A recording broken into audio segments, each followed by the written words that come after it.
तो दोस्तों एक बार फिर से आपका स्वागत है स्पीड स्टडी क्लास में।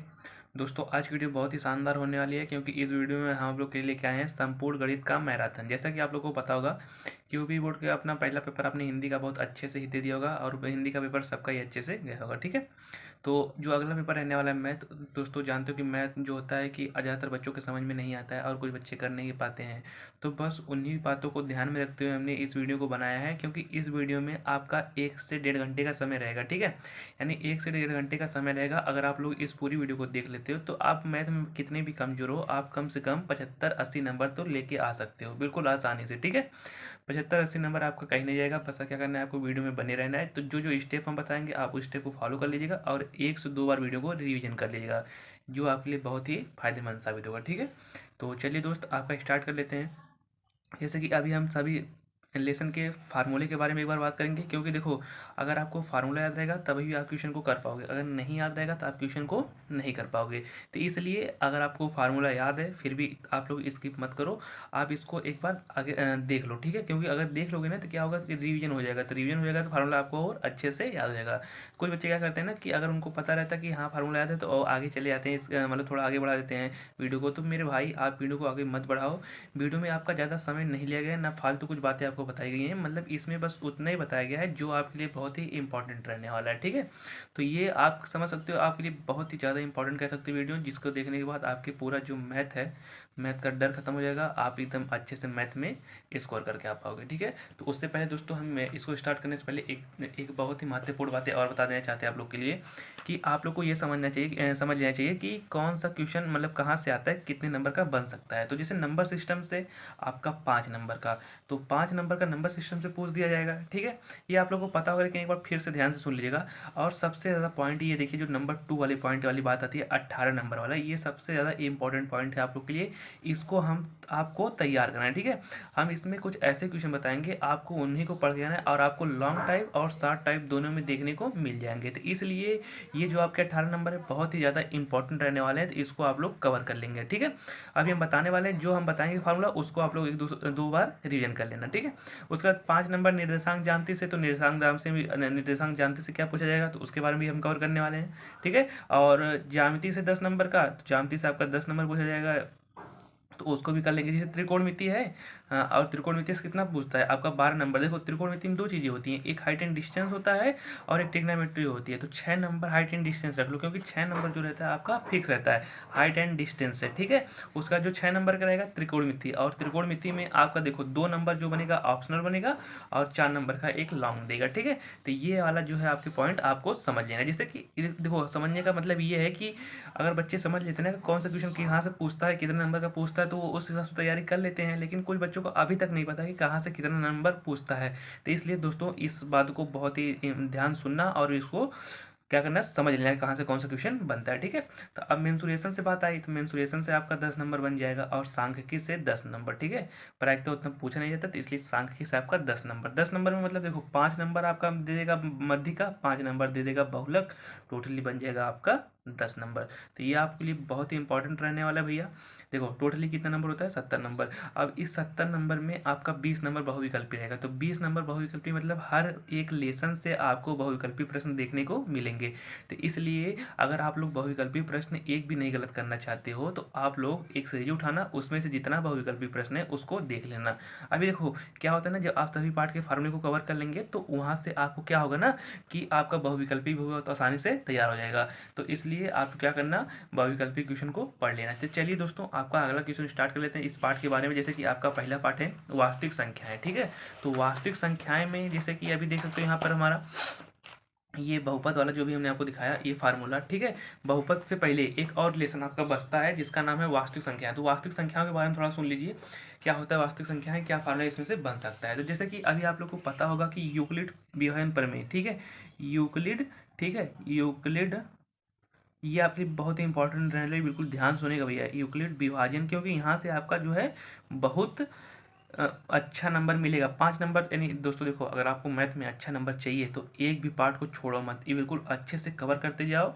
1 से 2 बार रिवीजन करो यार, मेरी गारंटी है कि आप लोग एकदम अच्छा स्कोर करके आ पाओगे। क्योंकि मैथ में ज़्यादा समय दिया है तो इसलिए आप लोग वीडियो को कम से कम 2 से 3 बार देख लेंगे ना तो आपका सारा डर जो होगा क्लियर हो जाएगा और आप लोग बिल्कुल अच्छे से मैथ में अच्छा स्कोर करके आ पाओगे। ठीक है, तो यूक्लिड विभाजन प्रमेय या प्रमेयिका बोल सकती है उसको। तो यूक्लिड विभाजन प्रमेयिका होती क्या है, सबसे पहले उसको समझ लीजिए भैया। कुछ बच्चों को अभी तक ये नहीं पता कि यूक्लिड विभाजन प्रमेयिका होती क्या है। ठीक है, तो हम बता दें भैया, अभी आपको पता ही होगा कि भाज्य, ठीक है, ए बराबर होता है आपका, ए बराबर क्या होता है, बी क्यू और प्लस आर। ठीक है, ए बराबर क्या होता है, बी क्यू प्लस आर। ये आपके लिए बहुत ही इंपॉर्टेंट रहने वाला, ध्यान सुनिएगा। ये ए बराबर बी क्यू प्लस आर। आप सब कहेंगे सर इसमें देखो ये भी पूछ सकता है इंपॉर्टेंट, मतलब ये देखो ये भी पूछ सकता है इसमें ऑप्शनल में कि यूक्लिड विभाजन प्रमेय होती क्या है। तो आप लोग बताओगे ए बराबर बी क्यू प्लस आर, या ए होता क्या है, या पी क्या होता है, क्या आर क्या होता है, उसको समझिए ध्यान से। तो ए जो होता है ना, अभी देखो अभी हम किसी में डिवाइड कर लें, जैसे 3 से हम 5 में डिवाइड कर रहे हैं तो जाएगा एक बार, और एक बार जाएंगे तो यहाँ बच जाएगा आपका 3, और घटा देंगे तो 2। तो आप लोग को पता होता है जिससे भाग करते हैं उसे बोलते हैं भाजक, जिसमें भाग करते हैं उससे बोलते हैं भाज्य, और जो भाग करने पर आता है उसे बोलते हैं भागफल। यानी ये जो भैया हैं इनको क्या बोलेंगे भैया, भागफल। ये भागफल है, और ये जो बचते हैं ये शेष फल हैं। ठीक है, शेष फल हैं। ठीक है, और ये जो आपके हैं ये क्या हैं, आपके भाजक हैं। भाजक मतलब जिससे भाग करते हैं। और जो ये लास्ट वाले बच्चे भैया ये क्या हैं, आपके भाज्य। और आप लोग को पता होगा कि भाजक और भागफल का गुणा करके शेषफल जोड़ते हैं, तो जो भाज्य होता है वही क्या होता है, प्राप्त होता है। तो क्या करते हैं आप लोग भैया, अगर हम कह सकते हैं कि भाजक, ठीक है, भाज्य इक्वल टू, ठीक है, भाज्य इक्वल टू भाजक, और गुणे क्या हो जाएगा आपका भागफल, और क्या हो जाएगा आपका प्लस शेषफल। ठीक है, ध्यान सुनिए भैया। अभी क्या होता है भैया, ये हो जाएगा आपका भाजक, ये हो जाएगा आपका भाज्य, ये हो जाएगा आपका भागफल। ठीक है, और जो भाग कर नहीं पाएगा वो आपका क्या हो जाएगा, शेषफल। इसी का बोलते हैं हम यूक्लिड विभाजन प्रमेय का। ए बराबर बी क्यू प्लस आर, यानी जिसमें हम भाग करते हैं वो होता है आपका भाज्य। यानी जिसे हमने भाज्य मतलब ए क्या है, भाज्य है, कोई संख्या जिसमें हम भाग करते हैं। भाजक मतलब जिससे भाग किया जाता है। तो आपका जो बी हो जाएगा वो हो जाएगा भाजक। क्यू क्या है आपका, जो भाग करने पर आएगा, तो क्यू हो जाएगा आपका भागफल, और जो लास्ट वाला बचेगा आर वो हो जाएगा शेषफल। तो यही हो जाएगा यूक्लिड विभाजन प्रमेय का। भाज्य इक्वल टू भाजक गुणे भागफल और प्लस शेषफल। बिल्कुल आसानी से आपका क्या मिल जाएगा भैया, आंसर। ठीक है, इसी को बोलते हैं यूक्लिड विभाजन एल्गोरिथम प्रमेय। क्या होता है, भाज्य बराबर भाजक गुणे भागफल प्लस शेषफल। इसको एक बार ध्यान से दोहरा लीजिएगा, यहाँ से आपका ऑप्शनल क्वेश्चन बन सकता है। ठीक है, फिर से बता दे रहे हैं, ये आपका है भाजक, ये है आपका भाज्य जिसमें भाग किया जाता है, और ये है भागफल, और जो बचता है वो क्या होता है, शेषफल। यूक्लिड ने बताया कि भाज्य बराबर क्या होता है, हम भाजक और भागफल का गुणा करते हैं, तो जो आपका मतलब प्लस शेषफल जोड़ देते हैं, सबको मिलाने पर आपका क्या मिल जाएगा, भाज्य। उसी को क्या नाम देते हैं, यूक्लिड विभाजन प्रमेय का। ठीक है, ये हो जाएगा आपके पहले पार्ट का, यहाँ से ऑप्शनल क्वेश्चन बन सकता है। और दूसरा कहाँ से ऑप्शनल बन सकता है उसको ध्यान समझ लीजिए। जो दूसरा बन सकता है ना भैया, ये बन सकता है कि दो संख्याओं का गुणनफल। ये भी बहुत इंपॉर्टेंट है, तो दो संख्याओं का गुणनफल। ठीक है, दो संख्याओं का गुणनफल, ये हो जाएगा आपका दो संख्याओं गुणनफल इक्वल टू लस। ठीक है, जिसको बोलते हैं HCF, और गुणे LCM बोल सकते हैं।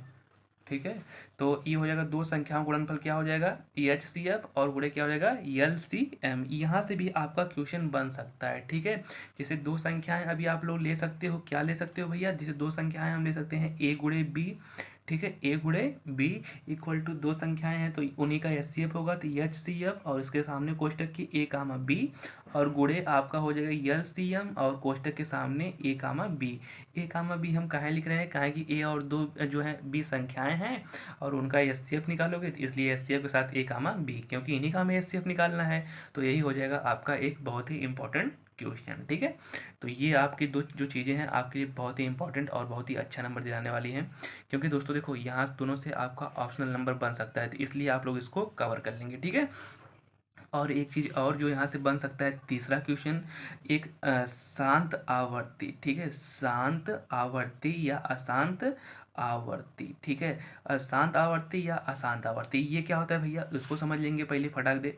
तो इधर समझ लीजिए, शांत और अशांत आवर्ती होते क्या है, अगर हर में मतलब अगर 2 के पावर यम और 5 के पावर यन इस रूप का बन रहा है तब तो कह दो शांत। ठीक है, तब तो कह दो क्या है, शांत। लेकिन अगर 2 3 4 5 को छोड़कर अगर कोई भी संख्या आती है तो क्या कह दो, अशांत। जैसे अभी एक एग्जाम्पल के तौर पे आप लोग समझ सकते हो यहाँ पे कि 1/2 × 3 है। ठीक है, अब आप बताओ कि नीचे हर में क्या आया है, 3 आया है, तो 3 आया है तो ये क्या होएगा, आसान। ठीक है, लेकिन अगर इधर ही हम दिखा दे भैया आपका 2 के पावर 3 और 5 के पावर 2 कर दे, अब कोई पूछेगा कि ये क्या है, शांत है क्या शांत, तो आप लोग क्या बताओगे, शांत है। और क्यों शांत है, क्योंकि 2 के पावर m और 5 के पावर n के रूप का बन रहा है, इसलिए ये क्या है आपका, शांत है। ठीक है भैया, एक चीज़ और समझ लेना, अगर ऊपर दिया है 6, नीचे दिया है 2 और गुणे 3 और गुणे 5, अब क्या कहोगे कि सर शांत है या शांत, तो एक बार ध्यान सुनिए, पहले आप लोग काट लेना ऊपर से ना, जब काटने के बाद अगर जो बच रहा है तो आप लोग क्या करोगे यहाँ से, तब उसको मिलाओगे, ये नहीं कि डायरेक्टली इसी में मिला दे और बोल दे कि अशांत है। तो मेरे भाई ध्यान से सुनना, पहले आप लोग इसको काट लें, जैसे 2 3 कितना होता है 6, फिर 3 3 से कट गया, अब आगे ले जाओ, जब कटने के बाद जो बचा है अब उसको मिलाओ, हर में क्या आया 5, जब हर में 5 आता है तब भी वो क्या होता है, शांत। तो याद रखना ध्यान से, चाहे 2 मिले चाहे 5 मिले, चाहे 2 और 5 दोनों मिले, पर इन दो संख्याओं को छोड़ के अगर कोई मिलता है तो वो हो जाएगा आपका अशांत। ये रही आपके पहले पार्ट की जो भी फार्मूले थे, जो भी आपके सवाल यहाँ से बन सकते हैं। ठीक है, तो इसलिए आप लोग एक बार यूक्लिड को पढ़ लेना, भाज्य बराबर भाजक गुणे भागफल प्लस शेषफल, यूक्लिड गुणनफल में नंबर 2 आपका बन जाएगा दो संख्याओं गुणनफल, एचसीएफ गुणे एलसीएम, यहाँ से क्वेश्चन, और आपका शांत अशांत आवर्ती से। ठीक है, और इसके बाहर से आपका क्वेश्चन नहीं जाएगा।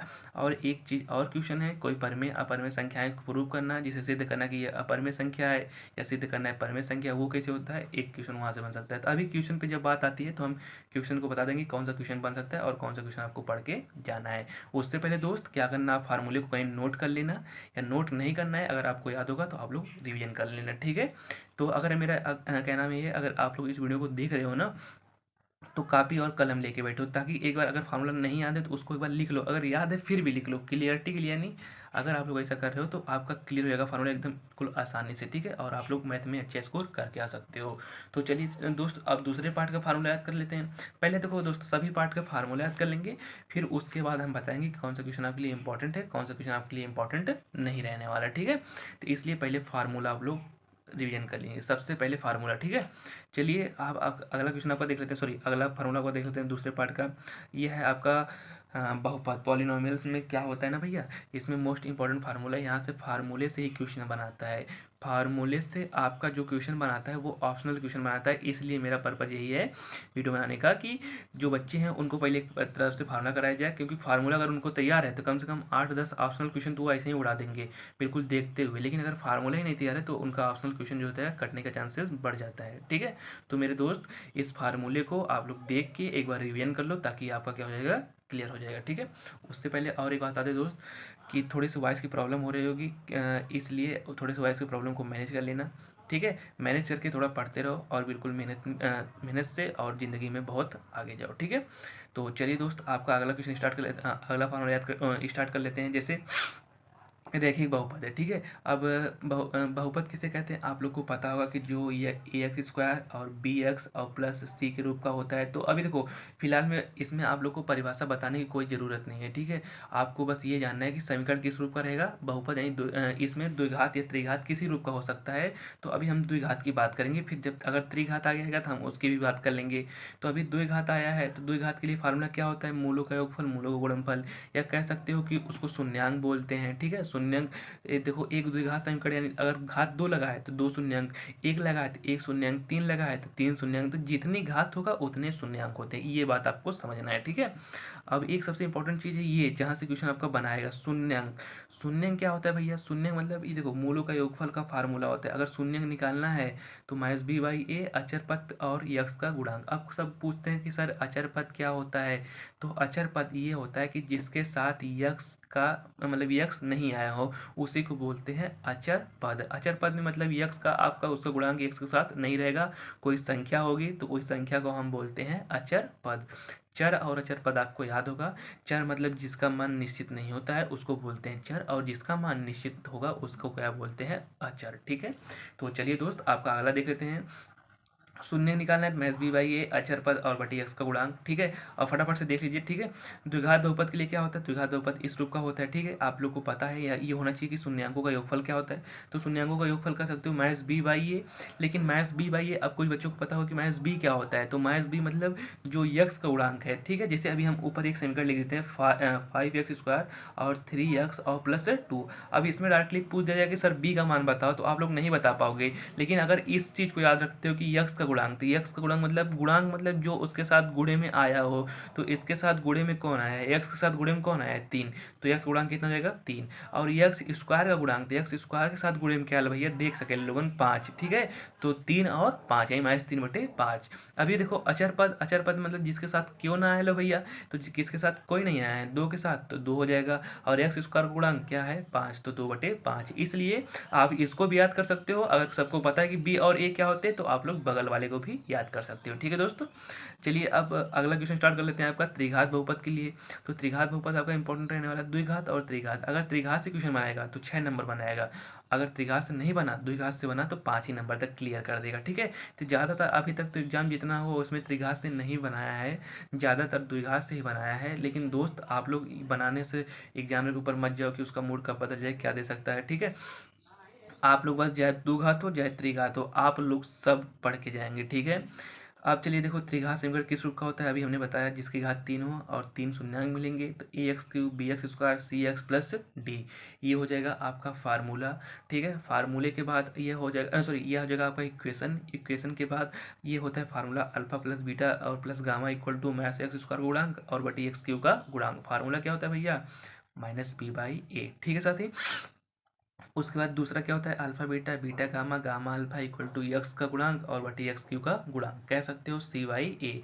और alpha beta gamma equal to अचर पद अब बटी एक्स क्यू का गुणांक। एक्स क्यू का गुणांक मतलब एक्स क्यू के साथ ही जो गुणा में आया हो, अचर पद मतलब जिसके साथ यक्स नहीं आया हो। ठीक है, और यक्स स्क्वायर गुणांक मतलब जो यक्स स्क्वायर के साथ आया हो, एक्स क्यू मतलब जो यक्स क्यू के साथ आया हो, यक्स का मतलब जो यक्स के साथ आया हो, चेक केहू के साथ ना, जिसके साथ यक्स आयल ही ना हो ओके क्या बोले ना, अचर पद। तो फटाफट से ये फार्मूला आप लोग को याद होना चाहिए। ठीक है दोस्त अगर वीडियो पसंद आ रही हो तो वीडियो को अपने सभी दोस्तों के साथ शेयर करो, ताकि वो भी यूपी बोर्ड एग्जाम में अच्छा से अच्छा स्कोर करके आए। क्योंकि देखो सभी दोस्तों का क्या डर रहता है मैथ में हम कैसे अच्छा स्कोर करें, तो बस इसी वीडियो को बनाने का पर्पज़ था कि क्या हो कि जितने भी हमारे प्यारे साथी हों वो यूपी बोर्ड एग्जाम में अच्छा से अच्छा स्कोर करें। ठीक है, तो इसलिए इसको ध्यान में रखते हुए आप अपने सभी दोस्तों के साथ इस वीडियो को शेयर कर दो, ताकि वो भी और आप भी यूपी बोर्ड एग्जाम में अच्छा स्कोर करके आएँ। ठीक है, तो चलिए दोस्त आपका अगला क्वेश्चन देख लेते हैं, मतलब अगले पार्ट का फार्मूला। ये है द्विघात समीकरण क्वाड्रेटिक इक्वेशन। इसमें मोस्ट इंपॉर्टेंट क्वेश्चन क्या होता है भैया, यहाँ से अगर बनाया चाहे तो आपका 4 नंबर बना देगा सीधा 4 विधि से। ठीक है, अगर कोई क्वेश्चन दे दिया जाए और बोल दिया जाए भैया अगर गुणनखंड नहीं हो रहा है तो बोल दिया सीधा 4 विधि से लगाओ, सीधा 4 से दे देगा तो 4 नंबर, 6 नंबर में यहाँ से नहीं बनेगा, बनेगा तो 4 नंबर, नहीं तो उससे ज़्यादा नहीं बनेगा। तो इसलिए इसको आराम से बिल्कुल मन से पढ़ के जाइए, ज़्यादा कठिन कुछ नहीं है, एक बार याद करेंगे फार्मूला याद हो जाएगा। ठीक है, सीधा 4 विधि वाला फार्मूला होता क्या है, ध्यान सुनिएगा। इस समीकरण को द्विघात समीकरण रूप में दर्शाते ही आप लोग को पता होगा, x equal to -b plus minus under root में b² -4ac/2a। ठीक है, इसी को बोलते हैं सिद्धाचार्य विधि। ए मतलब जो यक्स स्क्वायर गुणांक होता है, बी मतलब जो यक्स गुणांक होता है, और सी मतलब जो अचर पद होता है। तो सब उठा के ला के इसी समीकरण में रख देंगे और उसको हल कर देंगे एक आध दो लाइन, जहाँ तक हल होगा तो उसी को बोल देंगे सिद्धाचार्य विधि। ठीक है, चाहे सिद्धाचार्य विधि चाहे विविधकर विधि, दोनों में से एक विधि आपको आनी है। ठीक है, तो ये परीक्षा में आनी है। तो मेरे भाई जब आप लोग को फिर से किसी किसी सेट में आपको सिद्धाचार्य देखने को मिलेगा, किसी किसी में विविधकर, तो जो अब आपको पता है कि ये सब हमारे पेपर में सेट है पहले से कि किसी में सिद्धाचार्य किसी में आपका विविधकर, कि हम पढ़ के ना जाएं। तो इसलिए साथी इन दोनों को पढ़ के ही जाना। ठीक है, बहुत ही इंपॉर्टेंट है, हर चैप्टर आपके लिए इंपॉर्टेंट है, क्योंकि एक एक नंबर आपका इंपॉर्टेंट है। एक एक नंबर से सिलेक्शन दोस्तों रुक जाता है, क्योंकि अभी आप लोग को ना अभी क्या होगा कि आप लोग समझ नहीं पाओगे, एक नंबर अगर कट गया तो अरे छोड़ो जाने दो कट गया क्या होगा, लेकिन एक एक नंबर का महत्व तो आप लोग नहीं समझते हो, और एक एक नंबर का महत्व वही समझता है जिसका सिलेक्शन एक नंबर या 2 नंबर से रुकता है। क्योंकि दोस्तों हम बता दें कि हमारे साथ भी कितने दोस्त हैं, उनका 2 नंबर से सिलेक्शन रुका है, 2 नंबर से 3 नंबर से ऐसा सिलेक्शन रुका है, फिर उनका क्या रिएक्शन रहता है आप लोग समझ सकते हो कि जिसका 2 नंबर से क्या कभी हम वो सोचते होंगे कि ये ऐसा कर लिए होते, ये कर लिए होते, वो कर लिए होते, फिर अपना सोचने लगते कि आप पीछे का नंबर बढ़िया होता, ये होता।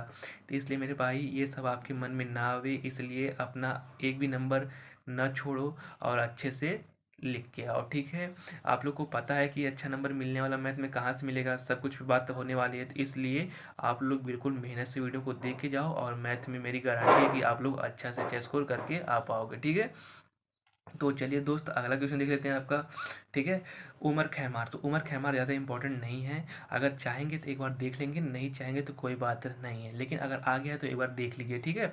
X equal to minus b plus, एकदम सेम वैसे ही है, बस जहाँ प्लस लगता था वहाँ एक बार प्लस लगा दिया है, एक बार अलग से माइनस लगा दिया है, तो ठीक है। जैसे इस पर देख सकते हो ऊपर वाले में दोनों जगह प्लस माइनस एक साथ कर दिया, लेकिन उमर खैमार में जाओगे तो दोनों जगह आपका अलग अलग रूप में सेम इक्वेशन है, लेकिन उसमें प्लस को लेके हल करना था, इसमें प्लस माइनस दोनों को अलग लेके हल करना है, ठीक है।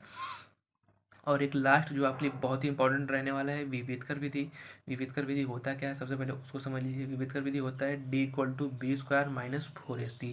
ये आपको फार्मूला याद होना चाहिए, जितने भी मेरे प्यारे साथी हैं सबको फार्मूला याद होना चाहिए, ठीक है। डी इक्वल टू क्या होता है, बी स्क्वायर माइनस 4ac, ठीक है।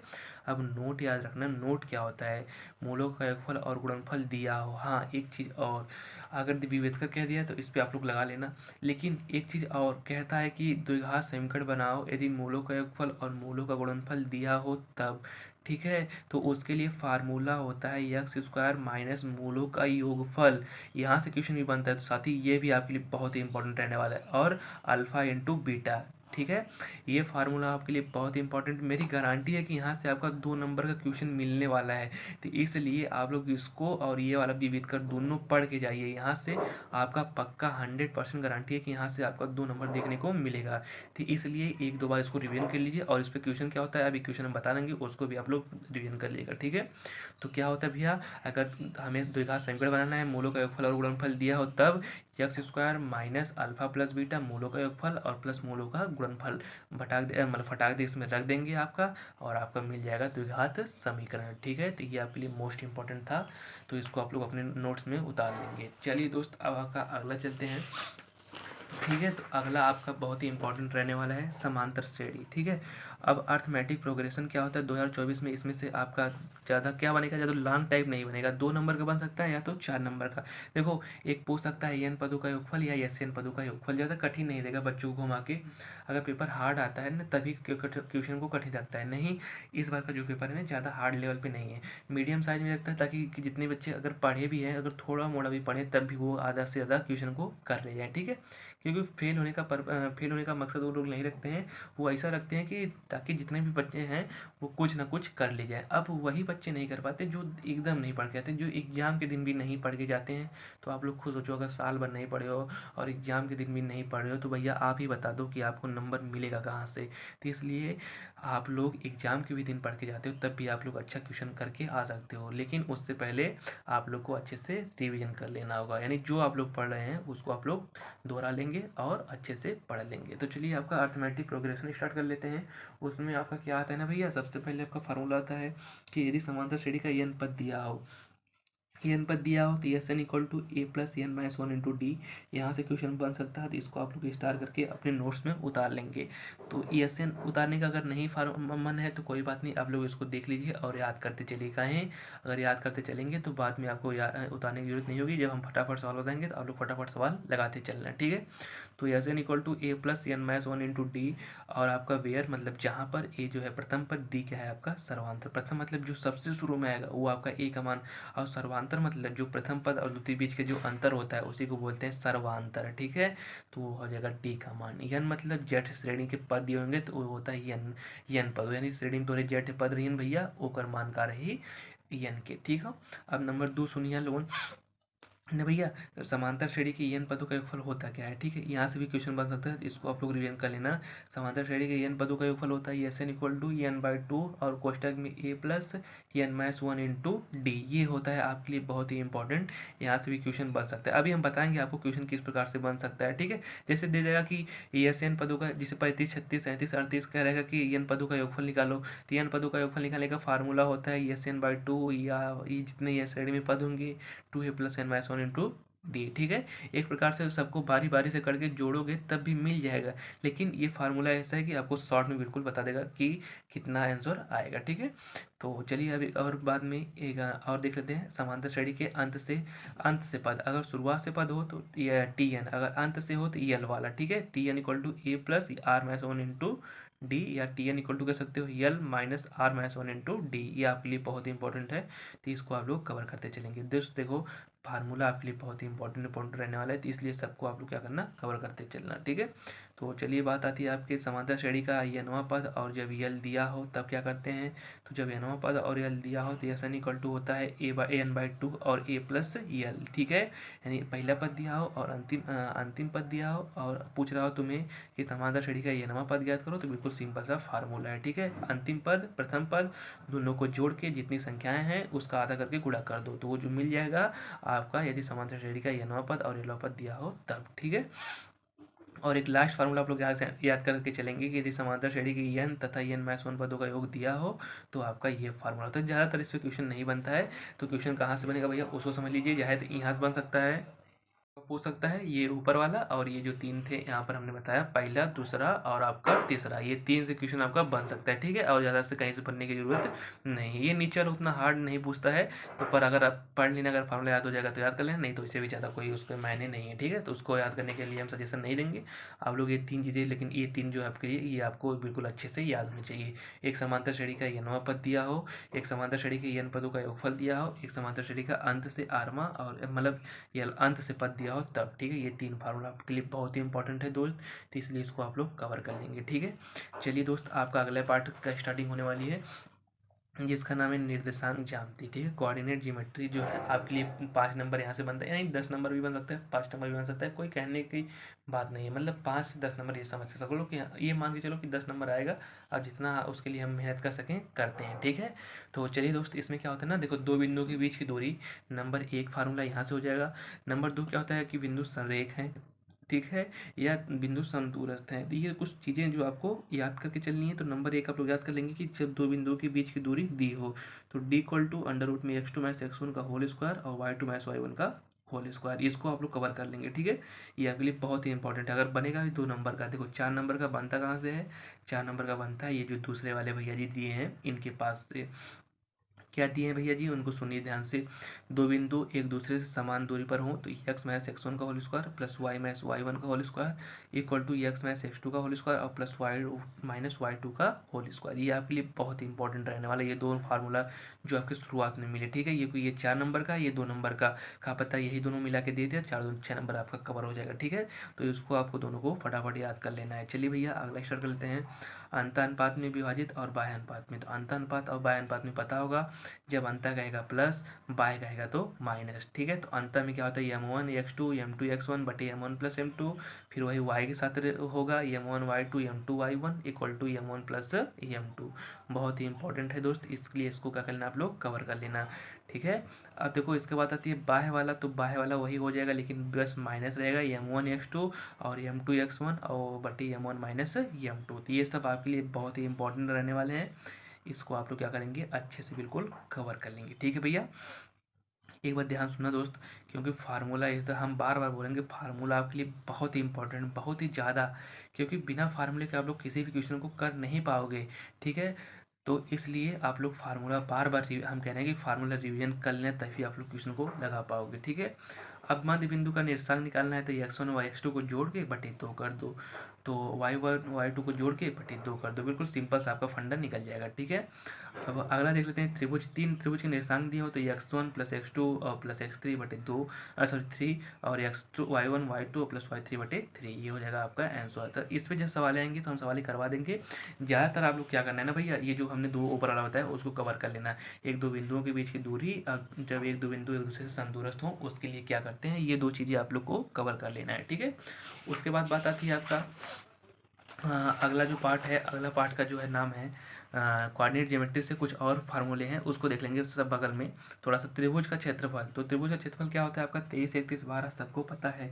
23 मतलब कैसे, जैसे x1 लिख लिया और 23 मतलब y2 माइनस y3। ठीक है, अब 31 क्या होता है, x बीच में प्लस कर देना, ये x2 लिख लिया और क्या हो जाएगा आपका y3 माइनस y1, 31 हो गया। 12 मतलब x3 लिख लिया और कोष्टक में y1 माइनस y2 लिख लिया। ठीक है, तो ये आपके लिए बहुत ही इंपॉर्टेंट है, इसको आप लोग क्या कर लेंगे, कवर कर लेंगे। ठीक है, और ये चाहे चतुर्भुज वाला पूछा नहीं जाता है तो चतुर्भुज वाला हम कहेंगे इसको मत पढ़ना। ठीक है, ये आपके पढ़ने के लिए काम की चीज़ें नहीं है। और ये संरेख वाला पढ़ लेना हो सकता है, तो संरेख वाला आप लोग पढ़ लेना। जब त्रिभुज का क्षेत्रफल संरेख हो तो क्या होता है, वही जो ये जो नहीं होता है ना भैया आपका, सुनो, ये नहीं होता है त्रिभुज का क्षेत्रफल, उसी के बराबर जीरो कर देना, तो दो जाके जीरो मिल जाएगा, बस यही अंदर वाला बचेगा। तो देखो यही अंदर वाला बचा होगा, ये x1 23 31 12 इक्वल टू आपका हो जाएगा जीरो, यानी 23 31 12। ये चीज़ आपको याद रखनी है, त्रिभुज का क्षेत्रफल अगर संरेख का है तो बराबर क्या मान लेंगे हम, जीरो। तो इसको आप लोग कवर कर लेना। ठीक है, तो चलिए अब अगले क्वेश्चन की बात आती है, मतलब अगले पार्ट की बात आती है। अगला पार्ट फटाफट से रिवीजन करते चलिए, क्योंकि रिवीजन कर लेंगे ना तो आपका ज़्यादा समय नहीं है आपके पास, इसलिए और ज़्यादा लॉन्ग वीडियो बनाने का कोई मतलब नहीं निकलेगा। क्योंकि दोस्तों होता क्या है ना, अगर लॉन्ग वीडियो बना देंगे तब भी आपको अगर यार 5-6 घंटा कौन पढ़ेगा, इतने टाइम खराब होगा। एक ही घंटा रहे लेकिन बिल्कुल मन और मेहनत और लगन से रहे। ठीक है, कोई फालतू बातें नहीं। ठीक है, बस बिल्कुल मेहनत और लगन से पढ़ लो। अभी परीक्षा देखो दोस्त, परीक्षा हो जाएगी उसके बाद आपको समय मिल जाएगा 1 महीने 2 महीने का, फिर आप लोग आराम से घूमो टहलो खेलो, फिर कुछ टाइम कुछ महीने बाद पढ़ना। देखो सरकार भी क्या करती है ना कि जब बच्चों को एक टाइम बना दिया कि हाँ देखो तुम्हें इस टाइम पढ़ना है, ऐसे करना है, इतने टाइम घंटे खेलना है, अगर तुम उस रूल को फॉलो करते हैं ज़िंदगी में तुम्हें किसी भी प्रॉब्लम को फेस नहीं करना पड़ेगा। लेकिन बच्चे क्या करते हैं ना कि उस प्रॉब्लम को फेस करना चाहते हैं, क्या करते हैं जब टाइम रहेगा तब तो नहीं पढ़ेंगे, लेकिन जब एक दिन एक दो दिन एक हफ्ता रह जाएगा तब तो ऐसा पढ़ेंगे जैसे लगता है किताबी पूरा फाड़ देंगे। अरे मेरे भाई पहले से पढ़ो ना, आपको इतनी मेहनत करने की कोई ज़रूरत नहीं होगी। ऐसा है कि अरे हम एग्जाम में 15 घंटा 16 घंटा पढ़ते रही, तो 16 घंटा तो एग्जाम में पढ़ने की का जरूरत हो, तू 8 घंटा पढ़ा, फिर आगे अपन काम धंधा देख ला। ठीक है, लेकिन वही बच्चे नहीं करके आते हैं। जब साल भर करना होगा तो मौज मस्ती खुद दोस्तों हम बता रहे हैं अपने एक्सपीरियंस के आधार पे, हम खुद देखते हैं कि जब शुरुआत में रहेगा ना तो क्या बोलेंगे, अरे सर चलो अभी तो बहुत दिन है, फिर कहेंगे 3 महीना है। लेकिन जब वही एग्जाम 1 महीना या 1 हफ्ता पहले रहता है तो बोलते हैं अरे सर घबराहट हो गई सर, हम क्या लिख के आएंगे, परीक्षा हम नहीं लिख पाएंगे, ऐसा वैसा ना। तो दोस्त यार मेरे भाई घबराहट काहे ले रहे हो, अगर पहले से पढ़े रहते हो, जो पढ़ रहता है उसको घबराहट नहीं होती, लेकिन जे पढ़ले ना हो भैया घबराहट उसी को होती है। ठीक है, तो चलिए दोस्त ज़्यादा समय ना लेते हुए अब अगली बात कर लेते हैं हम ट्रिग्नोमेट्री की। तो ट्रिग्नोमेट्री क्या होता है सबसे पहले उसको समझ लेंगे। त्रिकोणमिति के आधार पे आपको पता होगा, अच्छा आपके 3 साइन कॉस टेन, तो साइन कॉस टेन से आपका जो मिलके बनता है सेक कोसेक, और आपका क्या होता है भैया एक था सेक कॉसेक, और सेक कॉसेक और कॉट, ये 3 चीज़ें हैं जो उनके साइन और टेन और कॉट की विपरीत होती हैं। तो आप लोग को पता होगा लाल बटे कक्का से लंब बटे आधार, आधार बटे कट, ये आप लोग इसको कवर कर लेना। ठीक है, अब त्रिकोणमिति कुछ अनुपात जो होते हैं, जैसे साइन का क्या होता है 1 अपन कोसेक, कोसेक का 1 अपन साइन, टेन का 1 अपन कॉट, कॉस का 1 अपन सेक, सेक का 1 अपन कॉस, ये सब उनके विपरीत होते हैं। तो ये आप सबको पता होगा, बिल्कुल आसानी से एक बार पढ़ेंगे ना याद हो जाएगा। ठीक है, कोई घबराने वाली बात नहीं है। फिर त्रिकोणमिति कुछ सर समीकरण होती है, आप लोग को भी पता होगा, sign square theta plus cos square theta 1 होता है, उसको हम साइन स्क्वायर थीटा को इन अदर फॉर्म में दे सकते हैं 1 minus cos square theta, cos को इन अदर फॉर्म में दे सकते हैं 1 माइनस साइन स्क्वायर थीटा, मतलब ये फॉर्म बस बनाया है। तो आप लोग को बस ये आप लोग याद कर लेना कि साइन स्क्वायर थीटा और plus cos square theta equal to क्या होता है, 1 होता है। ठीक है दोस्त, अब यहाँ से आप लोग इसकी दूसरी सरसम का देख लेना। ठीक है, सेक स्क्वायर थीटा और minus tan square theta equal to आपका क्या होता है 1।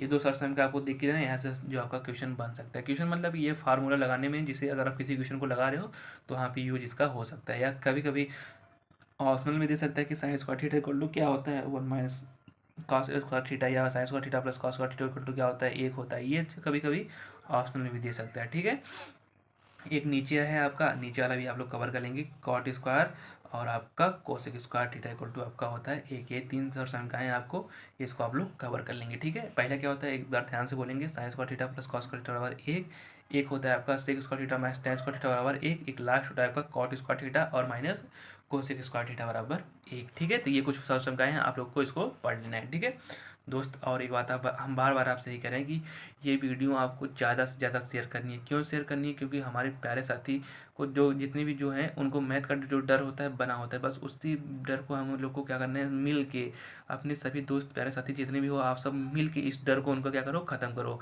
बस उनसे बोलो दोस्त इस वीडियो को देख के जाओ, अगर आपकी मैथ की डर, हम गारंटी दे रहे हैं अगर आपकी मैथ की डर ना खत्म हो गई तो कहना, बस हम जितना फार्मूला बता रहे हैं आप उसको रिवीजन कर लो और जो सवाल बताएंगे आप लोग उसको लगा के ना, अगर आपको उसके बाहर से मैथ में कुछ मिले तब आगे मुझसे कहना कि हाँ सर आपका पढ़ाया हुआ कुछ नहीं आया था, ऐसा वैसा जो भी आपको कहना है तो आप आगे बता देना है। ठीक है, लेकिन उससे पहले हम जो कह रहे हैं एक बार विश्वास करके मान के इस वीडियो को तुम लोग पूरी देख के जाओ।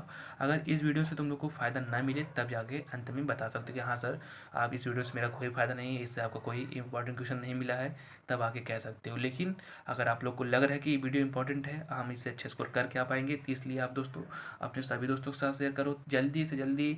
एक दो दिन का समय है उसमें ज़्यादा से ज़्यादा शेयर कर दो ताकि सभी दोस्त क्या करें, अपना एक दो घंटे समय निकाल के इस वीडियो को देख के जाएँ और मैथ में अच्छा स्कोर करके आएँ। ठीक है, तो चलिए दोस्त आपका अगला लेसन स्टार्ट कर लेते हैं। अगला लेसन जो आपका रहने वाला है वृत्त संबंधी क्षेत्रफल। तो वृत्त संबंधी क्षेत्रफल से ज़्यादातर लड़कों का डर बना रहता है कि अरे सर इसका फार्मूला में नहीं याद होता है, त्रिज्यखंड वृत्तखंड। तो मेरे भाई त्रिज्यखंड वृत्तखंड से एक क्वेश्चन आपका रहेगा, चाहे 6 नंबर चाहे 4 नंबर। ये मेरी गारंटी है कि वृत्त के त्रिज्यखंड या वृत्त के लघु त्रिज्यखंड से आपका एक नंबर मतलब एक क्वेश्चन रहेगा, चाहे 6 नंबर में चाहे 4 नंबर की, ये फिक्स रहता है। ठीक है, तो चलिए आपका स्टार्ट कर लेते हैं कि ये इसमें से क्या फिक्स रहने वाला है। पहले आप लोग फार्मूला समझ लेना, वृत्त का चतुर्थांश निकालना। चतुर्थांश का जो परिमाप होता है ना वृत्त के चतुर्थांश का, पाई आर बटे 2 और प्लस 2 आर इकाई में। ठीक है, और क्षेत्रफल क्या होता है, पाई आर स्क्वायर बटे 4 वर्ग इकाई। ये वृत्त के चतुर्थांश का क्षेत्रफल हो गया और आपका परिमाप हो गया। कोई पूछेगा वृत्त के चतुर्थांश का क्षेत्रफल पाई आर स्क्वायर बटे 4, परिमाप क्या होता है पाई आर बटे 2 और प्लस 2 आर। ठीक है, और मात्रक क्या होता है इकाई। ठीक है, तो अगर मात्रक नहीं आता तो लिखने की कोई ज़रूरत नहीं है, तो क्योंकि मात्रक पे उतना नंबर नहीं कटेगा। मात्रक में कम नंबर कटता है जब आप लोग फिजिक्स का पेपर दे रहे होंगे, तब उस पर आप लोग मात्रक पे ज़्यादा फोकस करेंगे। ठीक है, वृत्त संबंधी क्षेत्रफल, वृत्त संबंधी क्षेत्रफल पाठ का नाम है, तो पाठ का नाम है तो यहाँ से आपका क्वेश्चन बन सकता है, बहुविकल्प भी बन सकता है कि भैया बतावा वृत्त के क्षेत्रफल का होला। तो वृत्त का क्षेत्रफल क्या होता है पाई आर स्क्वायर। वृत्त का परिमाप क्या होता है, वृत्त की परिधि क्या होती है 2 पाई आर। ठीक है, तो ये दोनों चीज़ें फार्मूला। देखो फार्मूला हम बार बार आपसे कहेंगे, फार्मूला बताने का मेरा यही सिद्धांत है कि यहाँ से ऑप्शनल क्वेश्चन बनेगा भैया, ऑप्शनल क्वेश्चन यहाँ से गारंटी है मेरी कि ऑप्शनल क्वेश्चन यहाँ से बनेगा। इसीलिए मेरा बस यही सिद्धांत है कि फार्मूला आप लोग एक बार ध्यान से देख के जाओ।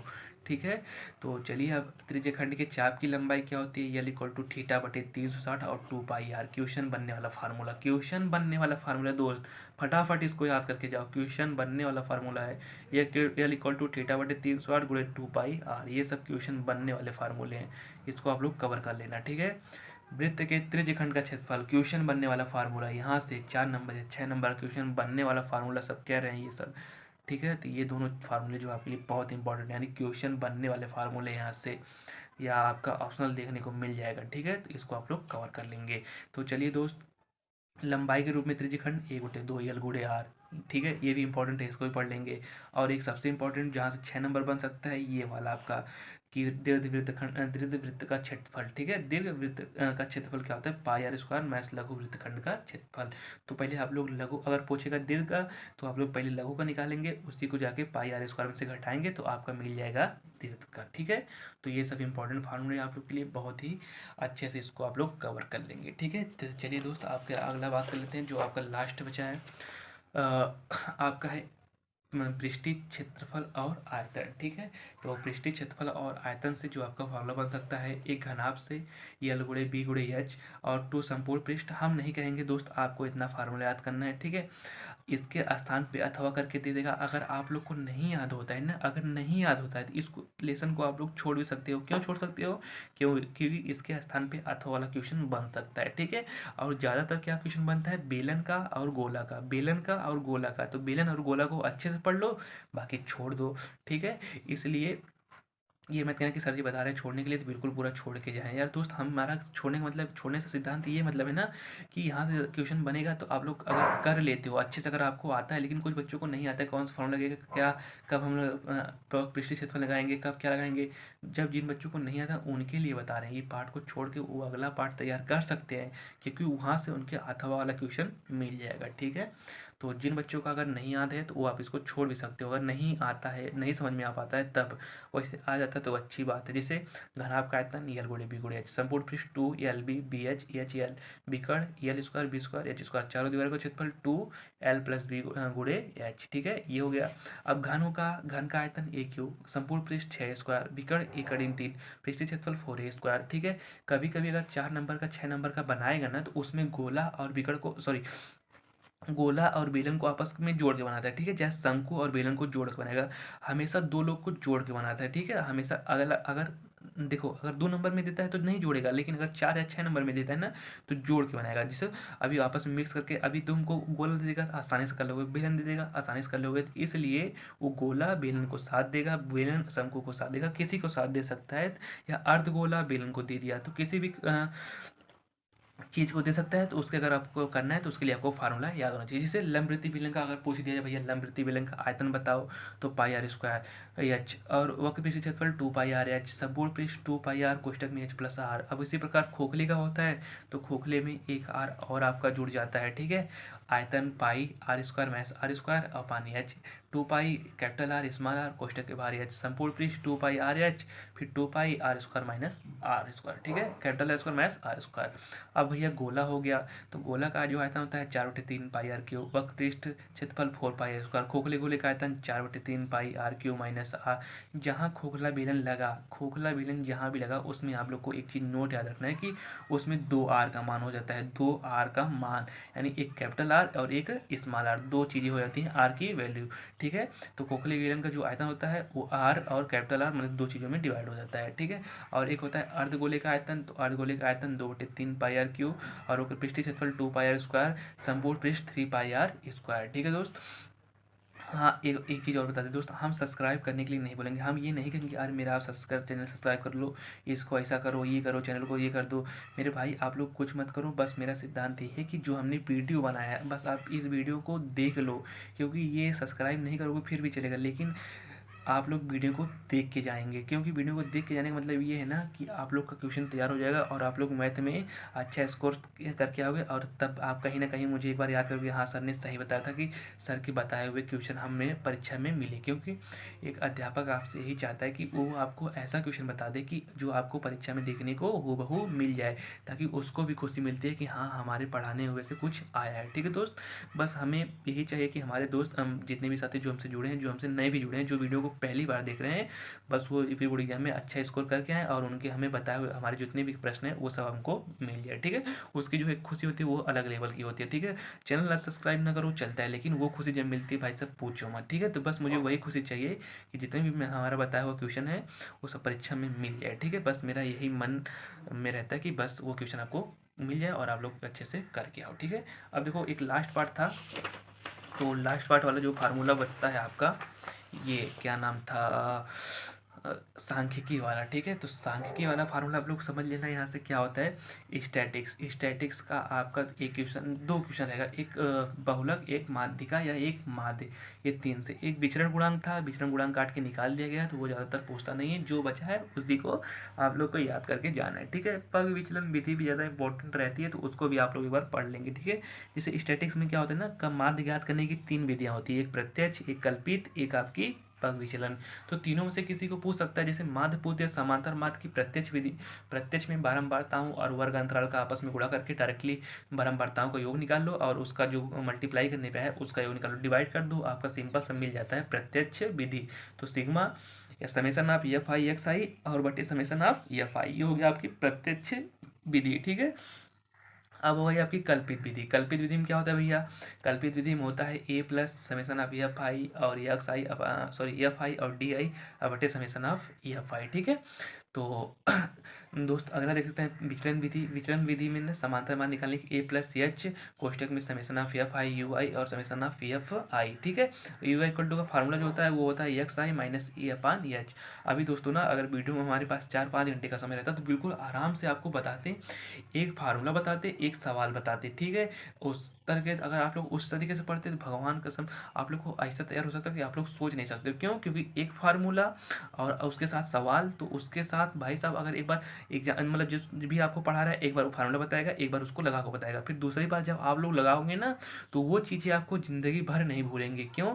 क्योंकि उस पर खुद आपने प्रैक्टिस किया और खुद आपने लगाया है, तो आपको कभी नहीं भूलेंगी। अगर वही पूरा बताते चलेगा, जो भी आपको सर पढ़ा रहे हैं वो पूरा बताते चले जा रहे हैं, तो आपको नहीं तैयार होगा। देखो, पढ़ाने का एक सबसे बढ़िया मेथड ये है कि बच्चों से करवाओ, क्योंकि बच्चे अगर प्रक्रिया में तुम्हारी जितना अधिक साथ देंगे, बच्चों जितना अधिक सक्रिय रहेंगे, उतना तुमको बहुत ही ज़्यादा इफेक्ट पड़ेगा, यानी लर्निंग पे उतना ज़्यादा आपको इफेक्ट पड़ेगा, यानी आप उतना अच्छे से सीख पाओगे। क्योंकि आप लोग हमेशा पढ़ते समय हमेशा सक्रिय रहा करो कि सर क्या पढ़ा रहे हैं, कि सर के साथ हमें जुड़ के और उनको क्या बताना चाहिए कि हाँ ऐसे करिए सर और अच्छा समझ में आएगा, या जो कमी है उसको दूर करेंगे।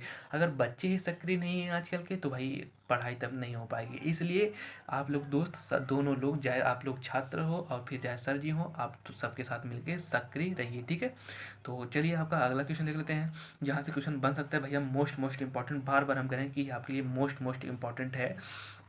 बहुलक equal to l plus f one minus f zero, two f one minus f zero minus f two गुड़े एच। ठीक है, तो यल क्या है आपका, आप लोग को पता है कि जिसके सामने आपकी जो निम्न वर्ग की बारंबारता है उसको बोलते हैं यल। और एफ वन क्या होता है, जो बारंबारता में सबसे अधिक बार आई हो, उसके ऊपर एफ जीरो, उसके नीचे एफ टू। ये सब आपको पता ही होगा। ठीक है, नहीं पता होगा दोस्तों तो कोई बात नहीं, आप लोग इसको एक बार रिवीजन कर लेंगे, आसानी से आपको आ जाएगा। ठीक है, अभी हम क्वेश्चन करवा देंगे, आपको क्लियर हो जाएगा सब। ठीक है, तो चलिए आपका वर्गीकृत आंकड़ों की मध्यिका मोस्ट इंपॉर्टेंट आपके लिए रहने वाली है। ठीक है, मोस्ट इंपॉर्टेंट आपके लिए रहने वाली है। क्या होता है कि m equal to l one plus l two minus l one upon f n by two minus capital f. या अगर ई नहीं करना चाहते हो तो m equal to l plus n by two minus c f upon m कोड़े h. H का मान देखो, एच क्या होता है, वर्ग अंतर होता है। अंतर मतलब जो वर्ग अंतराल है उनके बीच की जो मध्यिका का अंतर, जैसे अब 35 से 40 हो गया। अब 35 से 40 में बताओ भैया एच का मान क्या होगा, 35 से 40 के बीच डिफरेंस कितने का है, 5 का। तो एच की वैल्यू कितनी हो जाएगी, 5। तो एच को बोलते हैं डिफरेंस। एच आपका क्या हो जाएगा भैया, डिफरेंस। और यल वन क्या है, निम्न वर्ग की बारंबारता। यल टू क्या है, उच्च वर्ग की बारंबारता। और एफ क्या है, जो बारंबारता में एन का आधा करने पे जो आता है, एन क्या है, टोटल बारंबारताओं का योग है। तो ये सब आप लोग एक बार क्वेश्चन लगाओगे ना तो आपको बहुत ही अच्छे से तैयार हो जाएगा। ठीक है, तो इसी प्रकार से जो होता है आपका फार्मूला जो होता है समाप्त होता है। दोस्त हम आपसे बार बार यही कहेंगे कि वीडियो को ज़्यादा से ज़्यादा शेयर करना और अपने आप वीडियो खुद 1-2 बार क्लिक करके देखना, ताकि क्लियरिटी के लिए आपको बहुत अच्छे से तैयार हो जाए। ठीक है, तो चलिए दोस्त अब बात आती है क्वेश्चन की। तो क्वेश्चन किस हिसाब से पूछेगा, आपको कैसे कौन सा क्वेश्चन पढ़ के आना है, बहुत ही इंपॉर्टेंट आप लोग उसको हम बात करने वाले हैं। तो आप चलिए आइए बात आपका कर लेते हैं, क्या है आपका। ठीक है, ये जैसे आपका देख सकते हो कि वास्तविक संख्या है यानी रियल नंबर से आपका कौन सा क्वेश्चन बनेगा, तो उसके पहले सबसे पहले उसको समझ लीजिए। ठीक है, तो आप देखो बहुविकल्पी पढ़ लीजिएगा, बहुविकल्पी पे उतना आप लोग, बहुविकल्पी आपके लिए छोड़ रहे हैं हम, बहुविकल्पी आप लोग कर लेंगे। ठीक है, यहाँ से जो क्वेश्चन बनेगा, क्वेश्चन आपका बनने वाला है यहाँ से दोस्तों, हम बता दे रहे हैं, आप लोग यहाँ से पढ़ के जाना। ये देख लो यहाँ से 2024 के एग्जाम में पूछा गया, जैसे गुणनखंड करने के लिए पूछ दिया जाए तो गुणनखंड आप लोग कर ही सकते हो भैया। देखो गुणनखंड, अब ये मत कहना कि सर गुणनखंड भी बताइए करके, तो गुणनखंड कोई बताने वाली चीज़ नहीं है, गुणनखंड आप लोग अच्छे से कर लोगे। ठीक है, तो गुणनखंड आप लोग कर लेना, ये गुणनखंड 1-2 देख लेना, अच्छे से आप लोग कर लोगे। ठीक है, गुणनखंड का रूल यही होना है, रूल यही समझ लेना कि पहले सबसे छोटी संख्या गुणा करते हैं, उसके बाद उससे बड़ी संख्या से, उसके बाद उससे बड़ी, मतलब जब तक नहीं कट जाएगा, बिल्कुल एक नहीं मिल जाएगा, तब तक हम उससे गुणनखंड करते रहेंगे। तो एचसीएफ एलसीएम भी निकालने आता होगा। एचसीएफ मतलब जो मिलता है सिर्फ उसी को लेते हैं, एलसीएम मतलब जो मिलता है उसको भी, जो नहीं मिलता है उसको भी लेते हैं। तो आप लोग एक आध दो एलसीएम और एचसीएफ का भी देख लेना। और देखो सबसे ज़्यादा इंपॉर्टेंट कहाँ से बन सकता है भैया, सबसे ज़्यादा इंपॉर्टेंट ये वाला आपका देगा, शांत अशांत वाला। ठीक है, शांत अशांत अगर आपने नहीं पढ़ा है तो आप लोग बिल्कुल अच्छे से पढ़ लीजिएगा, बिल्कुल बहुत ही अच्छे से। ठीक है, हमने क्या बताया, हर में 2 और 5 मिले, अगर उन लोग को छोड़ के और क्यों मिलत हुए तो क्या हो जाए, वो अशांत। जैसे यहाँ 7 के पावर 5 है, तो 2 और 5 के छोड़ के का मिलल, 7 मिल गए, तो 7 तो कटी ना, जब ना कटे तो डायरेक्टली देखे तो बता दो कि भैया ये आसान था, कहाँ आसान था, कहाँ के सात हो, लेकिन अगर सात ऊपर वाले से कट गल तब वो का कहलाई अशांत, लेकिन अगर ना कटल तो वो का कहलाई शांत। ठीक है, तो इसलिए आप लोग इसको कवर कर लेना पहले पार्ट से। और पहले पार्ट से एक चीज़ें और जो आपके लिए 6 नंबर या 4 नंबर के लिए बन सकती हैं उसको समझ लीजिए। हम बार बार आपसे कह रहे हैं कि ये आप क्वेश्चन पढ़ के जाएंगे, बार बार यही बोलेंगे क्वेश्चन आप पढ़ के जाएंगे। कड़ीम दो एक परिमेय संख्या, सिद्ध कीजिए कड़ीम दो एक परिमेय संख्या। तो आप लोग कैसे करेंगे, सबसे पहले उसको समझ लीजिए कैसे करेंगे।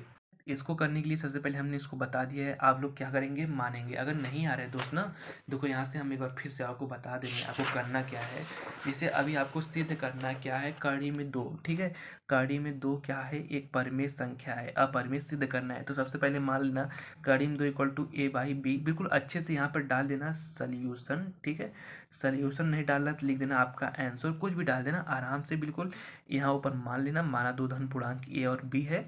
यहाँ पर अगर चाहो तो लिख सकते हो बिल्कुल अच्छे से, अगर अच्छा नंबर चाहते हो तो माना दो धन पूर्णांक ए और बी है। ठीक है, ए और बी है। ठीक है, इसको मान लेना। इसको मानने के बाद इसको भैया मान लेना इक्वेशन नंबर 1। ठीक है, क्या मानेंगे, इक्वेशन नंबर 1।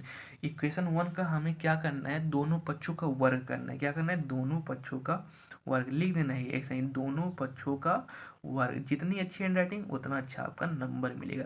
तो दोनों पक्षों का वर्ग करने पर, ठीक है, वर्ग करने पर तो वर्ग करेंगे तो कड़ी का स्क्वायर कड़ी हट जाएगा, इधर करोगे तो हो जाएगा a square upon b square. इसको थोड़ा आगे हल करोगे तो 2b² equal to a square. Equation number 2 क्या मिल गया आपको, बिल्कुल आसानी से मिल गया होगा। देखो कड़ी में दो क्या है, कड़ी में है, लेकिन यहाँ कड़ी में आई है नहीं आई है, क्यों, कड़ी से बाहर हो गई है। ठीक है, तो इक्वेशन 1 को हम कहा कैली देखा थी हमारे पल्ले कड़ी में हो, लेकिन इक्वेशन 2 हमारे पल्ले कड़ी में ना हो।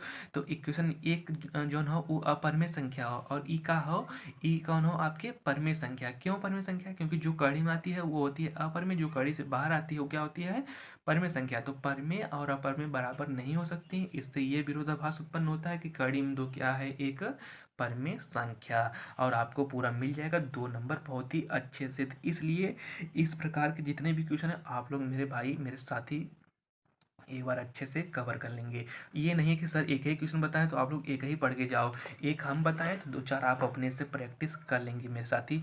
खुद देख सकते हो 2023 का क्वेश्चन इंपॉर्टेंट कितना आपके लिए है, तो इसलिए आप लोग इसको कवर कर लेंगे। ठीक है, उसके बाद साथी ना बात आती है आपके, ये देखो कड़ी में 3 जैसा कड़ी में 2 होता है, सेम टू सेम करना है। जैसा हमने बताया सेम टू सेम वही चीज़ें आपको करनी है, कुछ आपको अलग से चेंज नहीं करना है। जो हमने बताया है सेम टू सेम आपको वही चीज़ें फॉलो करनी है। ठीक है, तो आप लोग ये कर लेना, एक तो नीचे ये कर लेना।